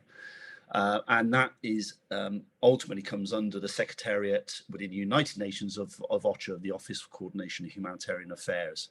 So even though we follow the guidelines, we are affiliated and linked with INSARAG, and we've actually got a big exercise next year to prove our classification with INSARAG, so we can maintain that standard and continue our affiliation with that organisation. We also, because we're an NGO, we obviously apply the Red Cross Code of Conduct for NGOs, and making sure that the humanitarian imperative is running through everything we do, like impartiality and neutrality, etc. And I have next slide, please. So a little bit about Haiti 2010. I think it would be remiss of me not to mention that major disaster that affected Haiti and Port-au-Prince in the main. Earthquake of 7.1 on the scale, hit very much. The epicenter was centered around Port-au-Prince, and massive devastation. I witnessed firsthand some of the devastation that affected the whole of the city. I mean, the reports of 220,000 people died in that earthquake. I think that's being reevaluated as time has gone on, but certainly tens and hundreds of thousands of people were affected by that massive event over 10 years ago now. We worked with whilst we were in country on back in 2010, we had United States Geological Survey scientists that ultimately linked up with the international teams that were there. They were doing predominantly research. One of the things they mentioned to us was that the earthquake was a slightly unusual one back in 2010, in that the energy that was released from the earthquake, because Port-au-Prince is surrounded by mountains, the energy had the initial effect of causing the damage to the buildings like a normal earthquake, but because of the mountains that surrounded Port-au-Prince, it had actually a reflective element of the energy. So as the energy dissipated across the city, when it hit the mountain range which surrounds the capital of Haiti, it then had a double whammy, in the sense that some of that energy was reflected back off the mountains into the city again. Now, whether that's correct or not, but I was obviously taking the advice of the scientists that were there. Next slide, please. And again, sorry. Thank you. This sectorization becomes really important, and I'll mention it further on in the presentation around this has moved on over the last 10 years now. This is within the INSRAG community, this has moved on, and any major event, certainly from a search and rescue point of view, has to start with eating the elephant in bite-sized chunks, as the saying goes. And this is the sectorization quite early on within the 2010 earthquake, done by colleagues by Map Action, another very excellent NGO within the UK, and they're cartographers in disasters. And as you can see there, they were starting to try and just sectorize, and anyone from the emergency service background within the UK and further afield will understand that sectorization is so important, because you then start taking control of that major event. Where do you create some form of or semblance of normality in chaos? And this is the very starting element to it. And SARAID, we worked in sectors 9, which is predominantly in the middle of that map, which was down by the French embassy in downtown Port-au-Prince. We worked over in sector 19 near the Russian field hospital, and also down into sectors 14 and further afield, going more west towards Leogan and Carrefour. Can I have the next slide, please? In a purely search and rescue event, which is what we deployed to in 2010, different to the one we deployed with this year, which I'll mention in a minute, we go as a light configuration under the UN guidelines that are now built. As you can see, we can't stay in buildings because the risk of aftershock, so we have to go fully self-sufficient. We can't have an impact on the host country. We have to be completely independent from an equipment and logistics and communication, medical and everything else point of view. So as you can see there, the tent on the right is predominantly the comms tent, which has got communications going back to the UK from satellite communication systems, teams on the ground using VHF and UHF systems, and if those fell, again back to satellite communications. And then the tent on the left is predominantly an equipment-based tent for our search and rescue, logistics, welfare, communications. That's a store of equipment. And then the small little tents you see around are for team members to stay in for rest and recuperation after normally a very long day, and sometimes long evenings and long nights full of work. Whilst I was led in my tent one evening about early hours of the morning, I felt some rustling under my tent, thinking that's strange, there's something under my tent. Decided to investigate, and if I could have the next slide, please. That's what I was confronted with. Predominantly, again, I suppose another hazard of international urban search and rescue is the animals and the fauna that you encounter. And in this case, it was a tarantula spider, which there were numerous ones. We were told that during the evening they tried to get warm, so they will come underneath your tent and try and go asleep. So yeah, had a visitor for the night. Next slide, please. That was what was confronted us back 10 years ago. That was one of hundreds, if not thousands, of buildings that collapsed in the centre. Now in the UK, that building alone would be a major emergency. I mean, we're looking at a hotel that was fully occupied at the time of the earthquake. The ground floor is not the ground floor, that's the first floor now resting as the ground floor, and obviously then damage halfway up that building as well. So as we walk down the street, this isn't far from the French embassy, there were hundreds and hundreds of buildings that were either like that or even worse, you know, completely dense, complex collapsed buildings. Next slide, please. That was one of the areas. It was a natural bowl, everything slid into one. And again, I suppose the question I would say is, where do you start? Now, back 10 years ago, some of the guidelines from an INSRAG perspective were new. They weren't as developed as they are today. What we have now got is more refined priority tools that are now being developed through response to major events over the last 20 years, but also now the working groups within the INSRAG community. And if I could have the next two slides, hopefully that will just ping up some of the new additions to the international response to disasters, certainly from a search and rescue point of view. Now, the ASR levels, the assessment search and rescue levels, they're new since the 2010 earthquake. The decision tree or building triage tree you see on the bottom right, that has changed again, so that's not the most up-to-date version. But these tools help us to look at a prioritized, systematic approach to, in this case, Port-au-Prince being completely devastated by that earthquake. And as you can see, the ASR levels start with very much around pre-disaster, trying to understand what risks there are out there. Again, back to that disaster management cycle of preparedness, response, mitigation and recovery, and that's trying to be built into all levels of now international response from a search and rescue point of view. Next slide, please. Just to finish with the 2010 earthquake, the three slides you see, the two on the left and the top right, that was our final search, which was a school completely devastated, as you can see, just torn apart by that earthquake. Our role was to obviously search and rescue. We're looking for people, children predominantly, within this school that were alive. We spent about 2 days on this school, 24 hours a day, doing technical search, putting K9 search and rescue across it. And we unfortunately didn't find any survivors in the school. We did come across and did locate 50 dead children, which was very, very harrowing, very, very sad. In the 2021 earthquake in August of this year, I actually went back to the school, and the bottom right picture is where the school is now moved on. And as you can see, the building is more earthquake proof, lighter construction, not heavy reinforced concrete, single story.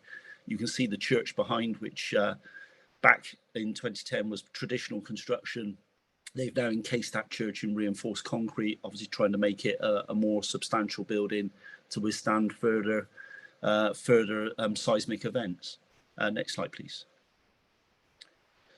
And again, this is a picture from this year. That's Port-au-Prince, the surrounding mountains. As you can see, the surrounding hillside is covered with accommodation, commercial and residential.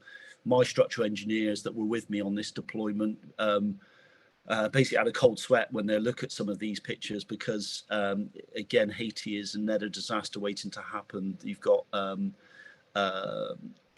not earthquake-proof buildings, residential and commercial, hotels, etc., built into the hillside, all the way up the hillside. And again, if Port-au-Prince is to unfortunately have another major event, we could see the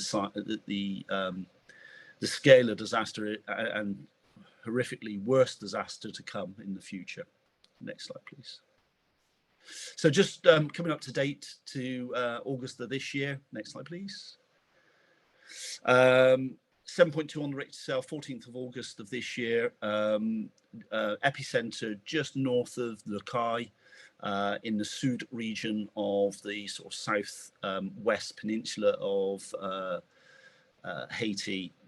Again, quite a shallow earthquake, 10 kilometers, major energy, 7.2 on the Richter scale. Less populated, but however, there were lots of, Lukai is a big town, Jeremiah is a big town, and within that area were hundreds, if not thousands, of villages, substantial villages that were badly affected by this earthquake. Next slide, please. I read this morning that the earthquake in 2021 has been classed as the forgotten disaster.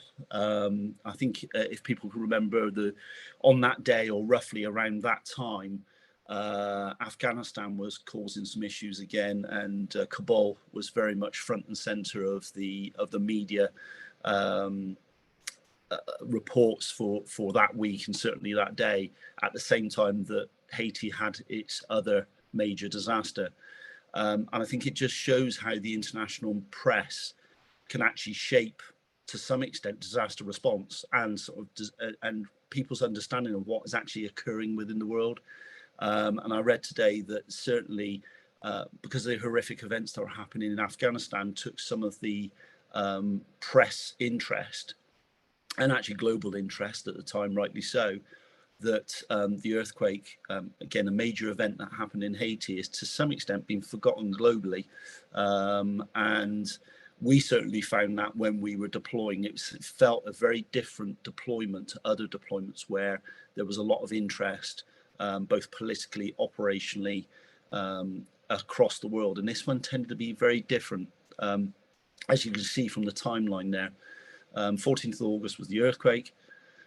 We put an offer of help into both into Haiti, into the National Emergency Management Agency, the civil protection element of Haiti, Haiti Embassy in London, and by the United Nations. As a United Nations team, we've got that access. That was over a weekend. To some extent, politically, the disaster management process doesn't work at weekends politically, it does operationally, as colleagues online will fully understand. So however, we didn't get the permission to mobilize from the Haiti ambassador until the following Monday morning. So we'd lost literally nearly 48 hours of time in deploying when we got the nod to deploy. We need that. The sovereignty of disasters is very much written in deployment protocols, especially for United Nations teams. So we were very busy trying to gain, one, an understanding of the impact of the disaster. Were we needed? And if we're not needed, we stand down, rightly so. However, what we were getting over the weekend was that, again, this forgotten disaster was building and increasing and getting worse as the hours go by. So there was a real need for us to deploy, but we needed that green light, which we subsequently got Monday morning by His Excellency, the Ambassador to Haiti in London. That meant that we were behind the curve slightly from we don't have planes waiting for us. We have to book commercially. And getting into Port-au-Prince during a COVID pandemic is not the easiest thing in the world to do. So subsequently, a couple of days of traveling, of moving through Spain to Dominican Republic, and then Dominican Republic into Port-au-Prince is not a quick thing. However, our role was initially search and rescue. As we were mobilizing and discussing this with the National Emergency Management Agency of Haiti, they understood that we had a cadre of structural engineers who are predominantly urban search and rescue engineers, understood what we did in Beirut, which is damage assessments, and asked if we would actually undertake damage assessments once we made our way into Lukai, which on the 21st of August we did. The damage assessment process is predominantly to assist the local engineers to bring back normality, to try and get the local areas, both from a residential and commercial point of view, businesses and homes, back to some form of normality, especially key buildings like hospitals, schools, churches. And I explained the importance of some of those buildings, especially churches and schools, which is not that obvious to start with. But our role was for our engineers working with the local engineers to start bringing some of those damage assessments together and create what we call Damage Assessment Coordination Centre, a DAC, which is again what we instigated after the Beirut explosion last year.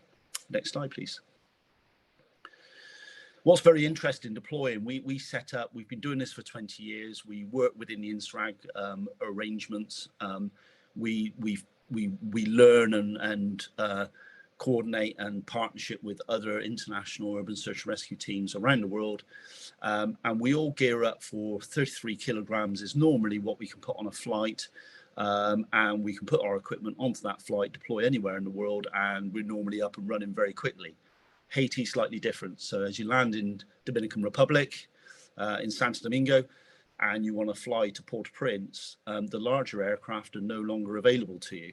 So you then have to go for either smaller aircraft, as you can see in the left-hand picture with one of our colleagues from the United Nations, and we have to reconfigure our equipment cache to manage the weight of that is allowed on that aircraft. And of course, that adds a better complexity to logistics.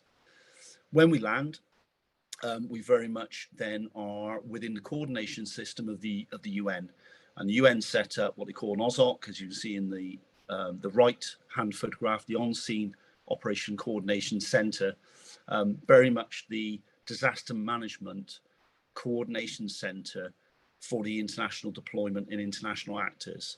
And this one is very much around coordination. It's not command and control. We're not there to command and control the international community. It's not there to command and control the sovereign responsibility of the disaster. Excuse me. But it is there to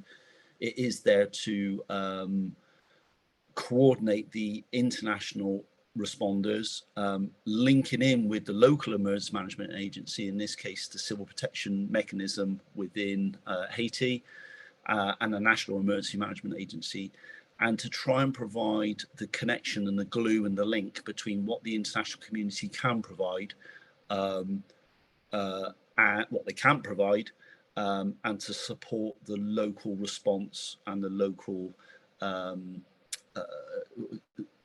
the various actors that are involved locally in trying to bring back some form of normality, including search and rescue, including the longer cluster network of humanitarian aid, such as water and sanitation, food, security, etc.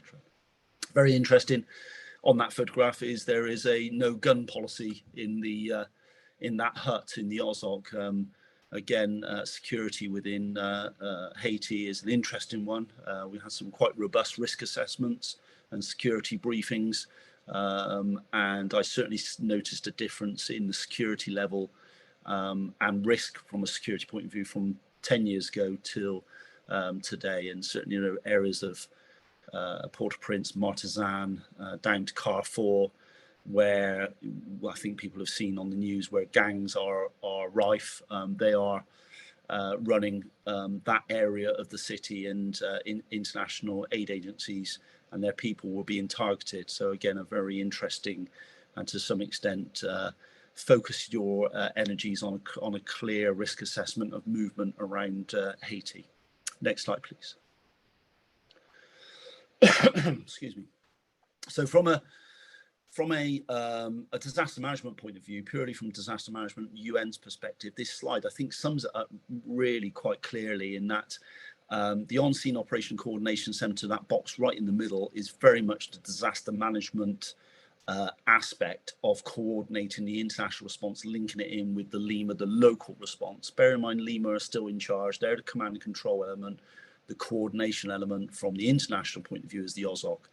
Within that OSOC, you've got what we call an RDC, a reception and departure centre. So obviously every port of a country affected by a disaster will start to get, if there is a request for international help, start to get international deployed agencies coming in through that port. So that needs to be managed and coordinated as well. And that's where the RDC comes in there.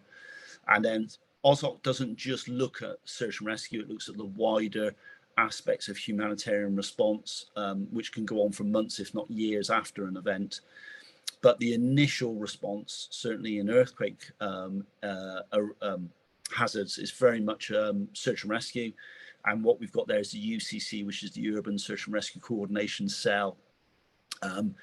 Again, managing just those international urban search and rescue teams, linking them into, obviously coming in through the port, through the RDC, linking them into the OSOC, and then ultimately linking them into what the LEMA has determined as the priorities for search. That's all encompassed by the International Urban Search and Rescue Teams deploying, and also a platform called the Virtual OSOC, the Virtual On-Scene Operation and Coordination Center, web-based platform that allows us to exchange information, maps, situation awareness, situation reports, needs assessments, a really useful tool that can be used pre-deployment, deploying, mobilizing, in deployment and post-deployment. And again, that's an essential part of the jigsaw puzzle of the overall disaster management setup. So next 2 slides, please. So part of that element, which I mentioned before, is the sectorization, is making sure that we can actually chunk the problem up into manageable areas. And again, this is one of the developments over the last 10 years within INSRAG. Next slide, please. And the next one, please. And again, that highlights certainly the bottom right slide highlights the work areas. So very much looking at sectorizing up the disaster affected area, and then are there buildings that potentially have people trapped in them to then undertake search and rescue, and then you identify a work site number stroke prefix for them. So again, coordinating that all through the UCC, making sure that it is as efficient process as possible. Next slide, please. I mentioned those before, again, the tools that have happened over the last 10 years. So next slide, please. So moving on to what we did in, for the sort of last few minutes of the presentation, what we did within Haiti this year. We moved into more of a damage assessment point of view, and the key elements of damage assessment are to effectively coordinate the damage assessments of the host nation and their engineers, not telling them how to be an engineer, not telling them how to disaster respond, they have that, but coordinating that element and then linking them in with the international response, because nearly every international urban search and rescue team will have an engineer associated with them. So it's about using that skill set and coordinating it. And the 4 main components of that, which are really important for a DAC to be efficient, is the coordination of those assessors, making sure that everyone is on the same page, doing the coordination in the same way, which is, there are a number of international standards there. Certainly the American standard is used. There's a Turkish standard, there's a Greek standard, there's an Australian standard. There are numerous standards out there. But that's got a link then to procedural and legal frameworks. So officially who evacuates a building if it's unsafe, if that building is going to subsequently collapse, that has to be very clearly identified, the legal responsibility for that. And it's not us at the end of the day, it's not the international community. And there's a bit of risk management involved in that. Technical building assessments and data management. So ultimately it's all well and good going out and doing these assessments, but if you don't capture that data, and it's used in the medium to long term, and certainly for funding and international funding, then you're doing that response an injustice. Next slide, please. And again, why damage assessment needed as local, national and international elements of it is definitely down to life safety. They've had a major event. Buildings are susceptible to further collapse. Some are completely destroyed. Some are they are dangerous. And subsequently with aftershocks, more people could lose their life through further collapsed buildings or even just masonry moving and falling off buildings. The national response is certainly from the civil protection point of view and reconstruction, and then the international element. Certainly a question that's asked to me in Beirut was from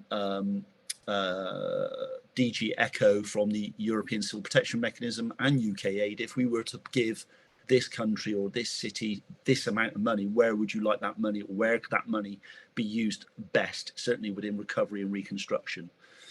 Next slide, please.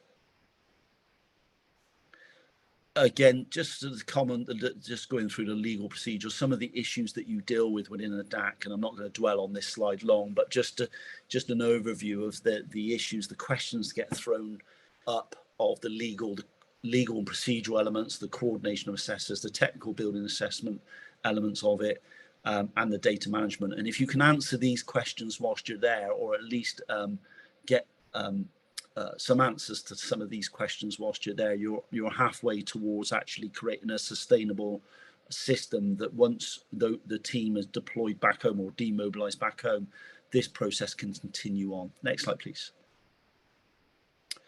And again, it all leads down to either a rapid or detailed assessment, depending on the nature of the building. If it's a hospital, it's going to have a detailed assessment because it's a essential facility.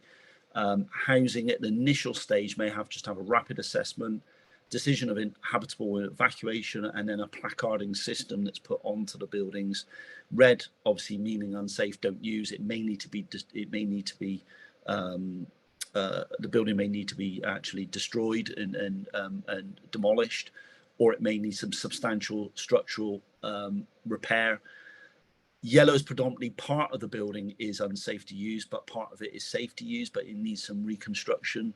And then obviously green being safe to use. And this is a system that is used by the local engineers with our support. So the risk is taken, the risk management and the ownership is done locally through the local authorities. Next slide, please. And again, I mentioned data management. This is from Beirut, Arabic form, into databases that can then be used in the medium to long term and the long-term reconstruction of those communities. Next slide, please. And then just to finish with, slide on the left is our movement down through into Lakai. This is going through Car 4, which is that big security risk that I mentioned early on. Again, we're working in an earthquake environment, so we can't stay in buildings. We are in the photograph on the right is a hotel, where the photograph is taken is the hotel behind me. But we stay, again, our operational discipline states that we have to stay in tents because of the risk of future aftershocks and risk of further collapsed buildings. Next slide, please. Oh, sorry, it's a little bit of video. Just showing some of the conditions of just trying to get through a 12-hour trip from Port-au-Prince down to Lakai.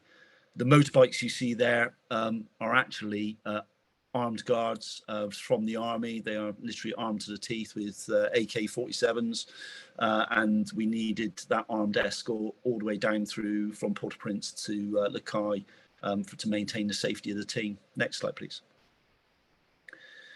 Damage Assessment Coordination Centre on the left, that's ultimately what it looks like, using various partners like European Civil Protection Mechanism, the Lima, and our engineers.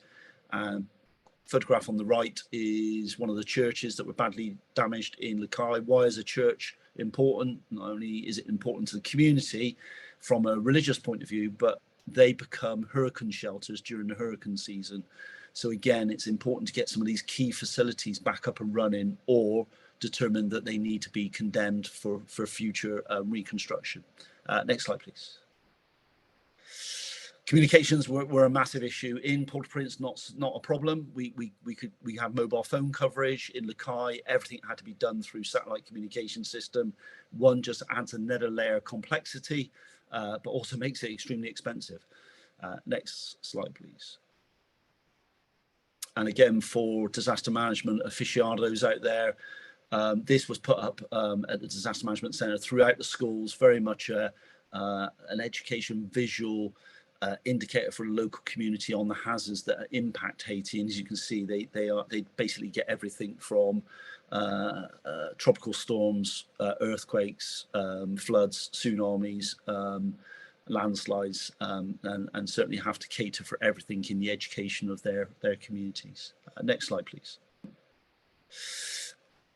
Just to finish with, working in partnership, we work with to maintain the DAC and get it up and running, and to hand over to local authorities, which was the Lima NEMA. That was the key agency, is working with the local emergency management agency, working with the National Emergency Management Agency of Haiti. That was a very key partner to win over their trust and maintain the longevity of the DAC, which is going on. And there's a force multiplier now, led to believe that there have been hundreds of thousands of assessments on damaged buildings, hopefully from the little coordination system we put in place for them.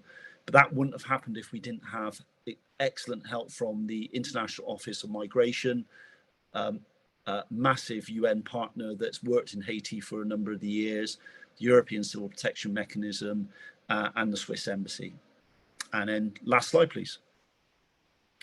And that's the team that were in Haiti, a very small team, predominantly made up of team leader, myself, team medic, gentleman in the center of the photograph, and then the rest of the colleagues were structural engineers, urban search and rescue, structural engineers. I'll pause there for any questions. Ran over by 4 minutes. I do apologise. Thank you, Rob. That was excellent. Thank you. All right.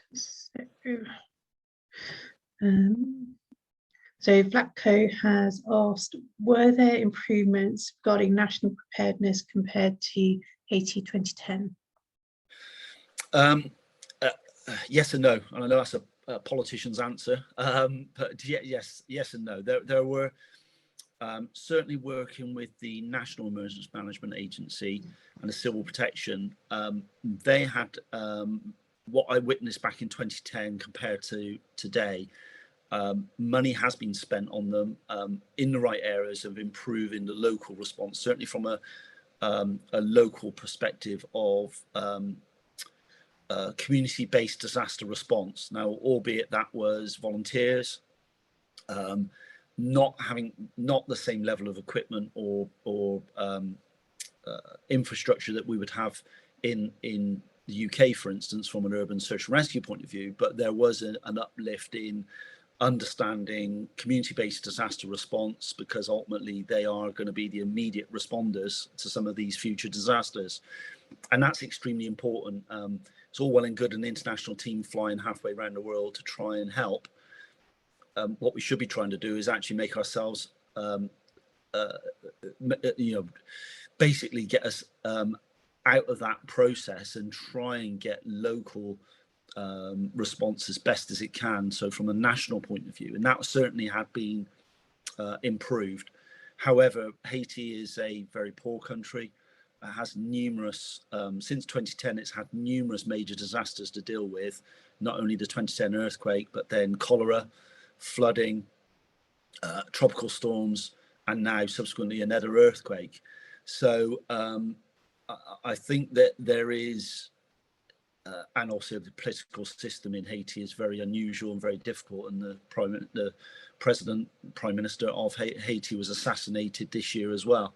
So I think it's they still struggle. Some of that is due to the affluence of Haiti as a country, and I think the international community are supporting that for long-term training and support, but I think there's still a lot to be done in Haiti and for the international community to help the country going forward. Okay, excellent, and apologies for the background sirens at my end. We've got about 4 fire engines whiz by to local industrial units. Mark, you have a question.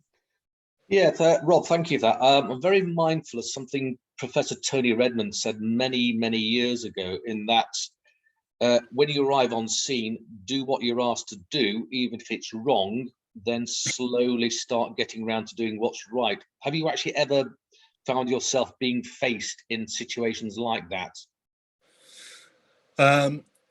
Yes, and the 2010 Haiti earthquake was a key one in that process, and to some extent the Beirut deployment last year as well. Back 11 years ago in Haiti, the earthquake had such an impact on the local emergency management agency and also the UN residential humanitarian coordinating team. A lot of UN staff got killed in that earthquake. The UN building got completely destroyed. the civil protection mechanism that was left in Haiti back in 2010 very much was destroyed. A lot of their level of fire stations are pretty sparse anyway, but their fire stations, police and medical facilities were badly affected, a lot destroyed. So the international community, not only SARAID, but all those other agencies, the 100+ international actors that deployed, very much had that coordination chip in their head. We're here to coordinate, not command and control. But it was evident really early on that actually the command and control had been lost in the country due to the earthquake. So a good friend and colleague who's no longer with us, Jasper Lund from the UN OCHA team, basically turned around to us as international actors, but through the OSOC system, to say, we have to do a little bit of command and control here. And actually the civil protection mechanism is left in Port-au-Prince are very happy for us to actually set some direction from a command and control point of view, because they've got nothing at the moment. They're trying to rebuild, and actually went the other way. Then we then did more command and control, politely and respectfully said, this is our valued opinion on what we should start with, finish with, and the parameters in between. And then as the civil protection mechanism start to recover slightly, and they bringing in other colleagues from around further afield from Haiti, we then moved back to more of a coordinating role and handing over the sovereignty of the disaster back to them. Similar in Beirut, we worked through the municipality of engineering in Beirut, and we were there within 24 hours of the blast on the 4th of August. And they were just in shock. They were overwhelmed with the amount of buildings that were either collapsed, damaged, partially collapsed, etc. So we said, would you like us to command? The language has to be sensitive, but would you like us to give you a starter for 10 on actually sorting this problem out? And it was very much, yes, please, because they were just overwhelmed. But we were very clear of that boundary behind it's their disaster, it's their problem. We're here to help. And we have to maintain that sensitivity going forward. And it's a balancing act and can be quite sensitive sometimes. But yes, there is always that element of managing upwards and saying, I don't think this is going to work the way you want to do it. We may want to think about doing it a different way. Thanks, Rob. Really insightful. I hope you're able to stay for the networking session, as I'm sure people will have other questions. Thank you. So if we can move on to Vlatko Jovanovski. Delighted to have Vlatko here, who will be introducing us to the work of the Disaster Preparedness and Prevention Initiative for Southern Europe. He has over 16 years experience in emergency management at both national and international level, and his career started in the military, paving the way to a move into civil protection, first working for the Macedonian government and then international organisations. His career path has now taken him to the Disaster Preparedness and Prevention Initiative for Southeastern Europe, where he is developing strategic regional cooperation for disaster preparedness and prevention. So Vlatko, can I hand over to you, please? And I'll just Thank you. place the spotlight on you. Thank you, and I hope you're hearing me. Thank you for the invitation. I'm delighted to be part of such a respected auditorium. I don't know if my presentation will be as interesting as the previous one, but please bear with me, and I'll try my best. Let me just share my screen.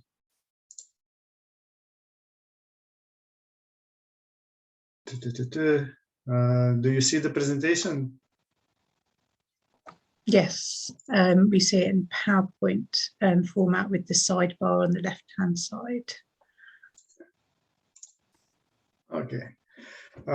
So as I was introduced, Vlatko Jovanovski, Head of Secretariat at Disaster Preparedness and Prevention Initiative for Southeastern Europe, in short, DPPI. On this slide, you can see the national flags, actually our member states. 10 member states, 10 national governments represented by their national civil protection authorities. Some numbers about the territory that we are covering as a regional organization, and also the variety of members that are part of our family. We have out of these 10 countries, there are 4 European member states. 8 out of them are Union Civil Protection participating states or member states of Union Civil Protection Mechanism. 8 are NATO member states, and all of them are signatory countries of the Sendai Framework for Disaster Risk Reduction. DPPI was conceived as mainly a peace-building project early in the 2000s, when all the Balkan wars stopped in the 90s. So with the support from the European Commission and donor countries, the initiative was started as part of the Stability Pact for Southeastern Europe.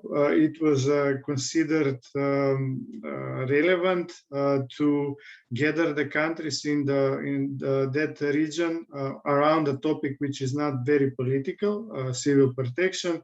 And this is how in March 2000 we start working. The first milestone was in April 2007. 7 years later, the member states decided that they should take a bigger regional ownership of the initiative itself. Until then, DPPI was a donor-based organization, but the member states decided that they should finance the organization by themselves and establish a clear governance structure of the organization. By signing an international treaty in 2007, the organization has its unique structure, mandate, roles, and responsibilities as up to date. The third milestone is 2018, when the host country agreement was signed, and this is our internal struggle related to the completion of our legal entity status with this agreement, which is now in process of ratification in all 10 countries. When this process is over, we will be a full-fledged regional organization with all the attributes that a regional entity, a regional organization has.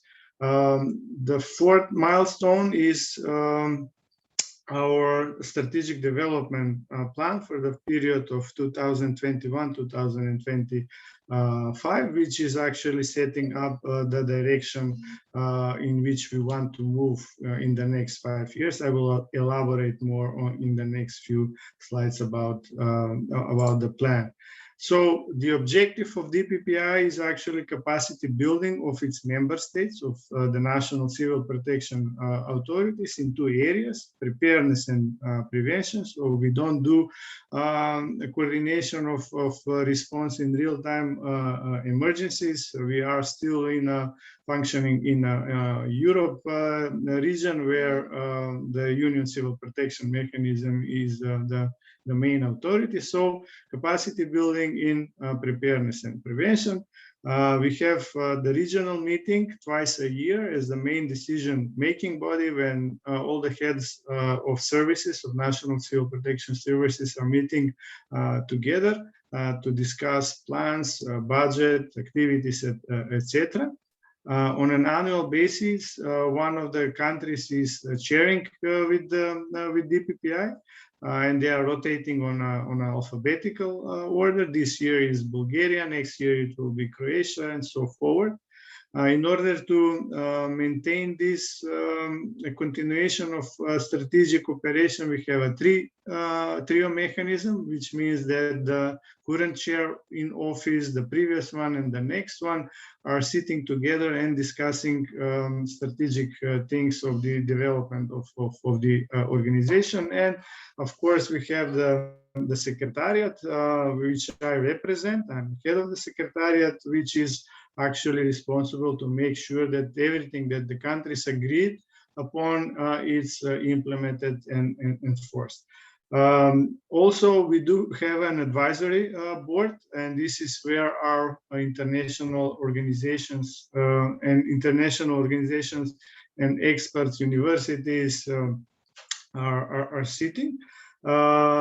It is a forum with all the entities that are functioning in the region of Southeastern Europe that have activities, projects, plans in the area of civil protection, for them to meet, to exchange, to share information, to coordinate, and to avoid overlapping and duplication of resources. This is our strategic development working plan for the next 5 years.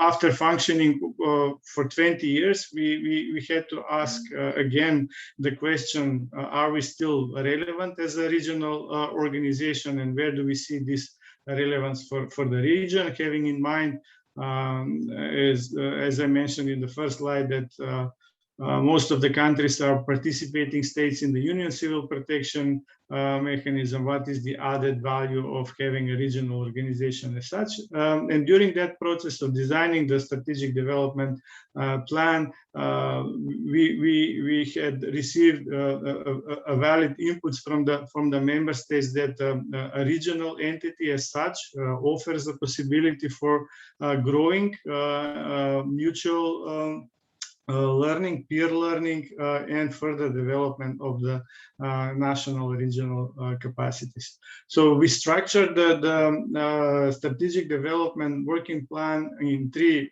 pillars: trainings, analytics and research, and projects. Related to trainings, we have an annual training program, which prior to COVID was composed from around 10 to 12 different type of training events. Some of them are quite specialized, like trainings for dog rescuers, trainings for mountain rescuers, etc. But also the training program included workshops, scientific conferences, etc. These slides represents what we have done this year, 2021. We have completed the cave rescue training in Slovenia. We did drones in disaster training, online training on drones in disaster response together with V-Robotics. We are initiating an online training on sphere train of trainers concept this November, and we are planning, and we will have in November our simulation exercise, discussion-based exercise on logistics, scenario earthquake, but focusing on the logistic elements of the earthquake response. And as I mentioned, we do support other events as well, like the first Croatian conference on earthquake engineering, which happened this March. On analytics, it is a place where we can think of joining forces and creating synergy with ICPEM and DPPI. There is always a need for more analytic works, for more research, and for better overview of what is happening in a certain geographical context like Southeastern Europe. This year we supported a very big survey called Balkan Barometer, which actually asked the citizens of Western Balkans, 5 countries, about their perceptions on disasters and preparedness, and their willingness to be part of community-based engagement activities. And I was surprised that we do have quite a support from the population, meaning that regional approaches in disaster management are quite welcomed. Interest to be part of an organized system on local level for emergency management was answered by around 65% of the surveyed people, which all gives us kind of a wind in the back for us to work harder, to work more, and especially on local level where all the problems are starting and where all the problems have solutions as well. The other project that we are completing now is on risk inform. 3 pilot countries were part of this activity facilitated by UNDRR to create a risk informed model regarding hazards, vulnerability, and exposure ratings. Montenegro, Albania, and Macedonia were part of that project. We are finalizing the results, and they will be presented at the upcoming European Forum for Disaster Risk Reduction in Portugal next month. And this year we also created an internal database, which is actually giving us an overview of the civil protection equipment needs of the member states, so that we can understand what are the burning gaps related to equipment. Equipment is always an issue in this part of the world. So if we have an overview, maybe we can be better prepared with future projects and etc. On the projects area, it's something new for us. It's a long list of projects. They are not our projects, but projects that DPPI is participating in various formats, and we are supporting them. The project links is on using social media and crowdsourcing related to prevention and preparedness. Response CE is a project on field and simulation exercises. XTalk is with the Red Cross related to logistics. Crisis is on risk assessment. Learn to be resilient is actually motivated by the earthquakes in Zagreb, Croatia, and in Albania recently, and it is on how to learn from those 2 events, capturing the main learning elements from those 2 crises. IPA, forest fires and floods, is a major European project that has started this year, financed by the European Commission and led by the Italian Civil Protection Department. And Make My City Resilient, I have mentioned here that intentionally because DPPI has become the part of the regional consultative committee on the campaign, and we are in the process of designing a suitable framework to support as much as possible the cities in the context of Southeastern Europe to join the campaign. Yesterday, I also in the chat mentioned that we have translated the UNDRR hazard classification document in 8 languages of the DPPI member countries. This is a process that is finalizing now, and I'm sure that also it will be promoted during the European Forum for Disaster Risk Reduction. Some pictures from our activities. As I mentioned, cave rescue training, basic hot fire trainings. This in the classroom is a training related to disaster risk reduction in schools, dedicated for school principals and teachers.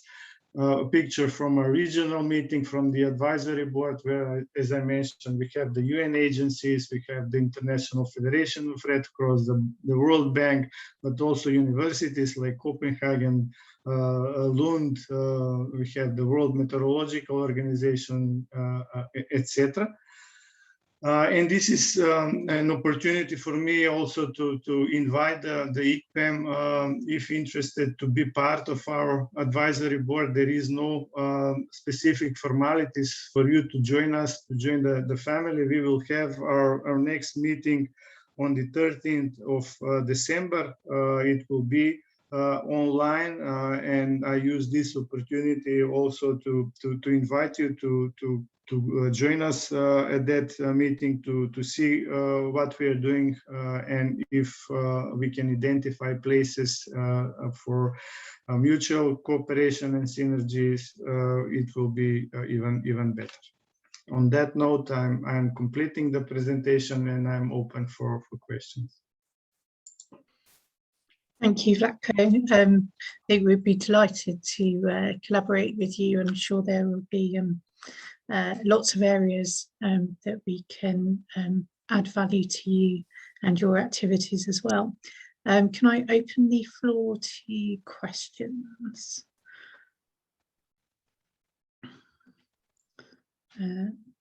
I had a question about political tensions and whether you find that you're encountering any in the work that you're doing. Oh, it's always interesting in Southeastern Europe. Political tensions are always present. But funny, in the area of civil protection, it is functioning. I mean, there is a big sense of solidarity among the countries, which was evidently shown with the earthquakes that struck Albania, but also Croatia. All the countries, the neighbors are helping first. As long as civil protection is considered, there are no tensions among the staff, the technical personnel. The politics is something different. We need to be careful. We need to carefully choose words, but when we are on the field, everything is functioning very smoothly as it should be. Fantastic. Richard has a question for you.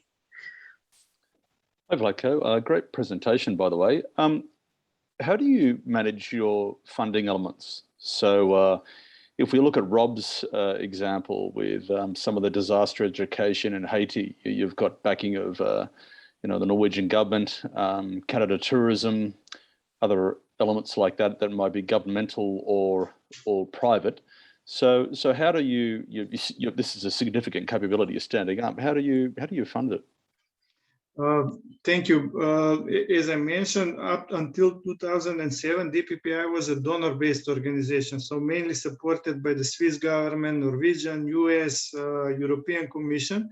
As of 2007, the countries, the national governments decided that there will be an annual contribution fee mechanism. So meaning that even every country is paying 25,000 euros per year, an annual contribution fee, which is linear, meaning that a giant like Turkey and a midget like Montenegro are paying the same amount of membership fee, which gives them equal rights and in the decision-making process. So I cannot say that we have a very big budget. What we don't spend on an annual basis is transferred into the next year. So we have we are saving money as well. As I mentioned, we don't have a very big budget, but still, if it is distributed properly, it can create effects. And this is the sustainability mechanism of the organization, because it doesn't depend on donors, but it has its own continuity. Yeah, wonderful. Thank you. Are there any questions from anyone else? I was just wondering, you mentioned some of the hazards and threats, including forest fires and floods, but are there any other particular hazards to the region that we might not be aware of? And you also mentioned that equipment is an issue. What issue is it? Getting hold of the equipment, or having more modern equipment? What are the issues there? Basically the region of southeastern Europe is exposed to everything except for volcanoes. It is a seismic area. We have floods evidently from 2014 and 15 with the floods in Serbia and Bosnia. Forest fires every summer season. There are nuclear plants which can be a tricky point in that element as well. Climate change is happening, so it is contributing to higher frequency of unpredictable events, namely flash floods, weather extremes, etc. So we have all of that. There is a in the region a difference between in capabilities between the EU member states and those who are on their way to that process. It is a developmental issue. There is a lack of investment in proper equipment of the rescue services. Some of the countries are lacking training centers. They lack suitable approaches towards education of their firefighters. So all of that is complicating the structure. And when something happens, there is part of the countries are highly dependable on international assistance. So there are challenges. There are good stories. There are challenges, and this is why it's rewarding to work in the region, because you can see progress and results. Fantastic. I'll give one more moment for questions. No. Okay, thank you, Vlatko. That was fantastic. Real insight into the work that you're doing and the difference that you're making in preparation and prevention. Thank you. Thank you. So I hope you've all enjoyed the presentations as much as I have.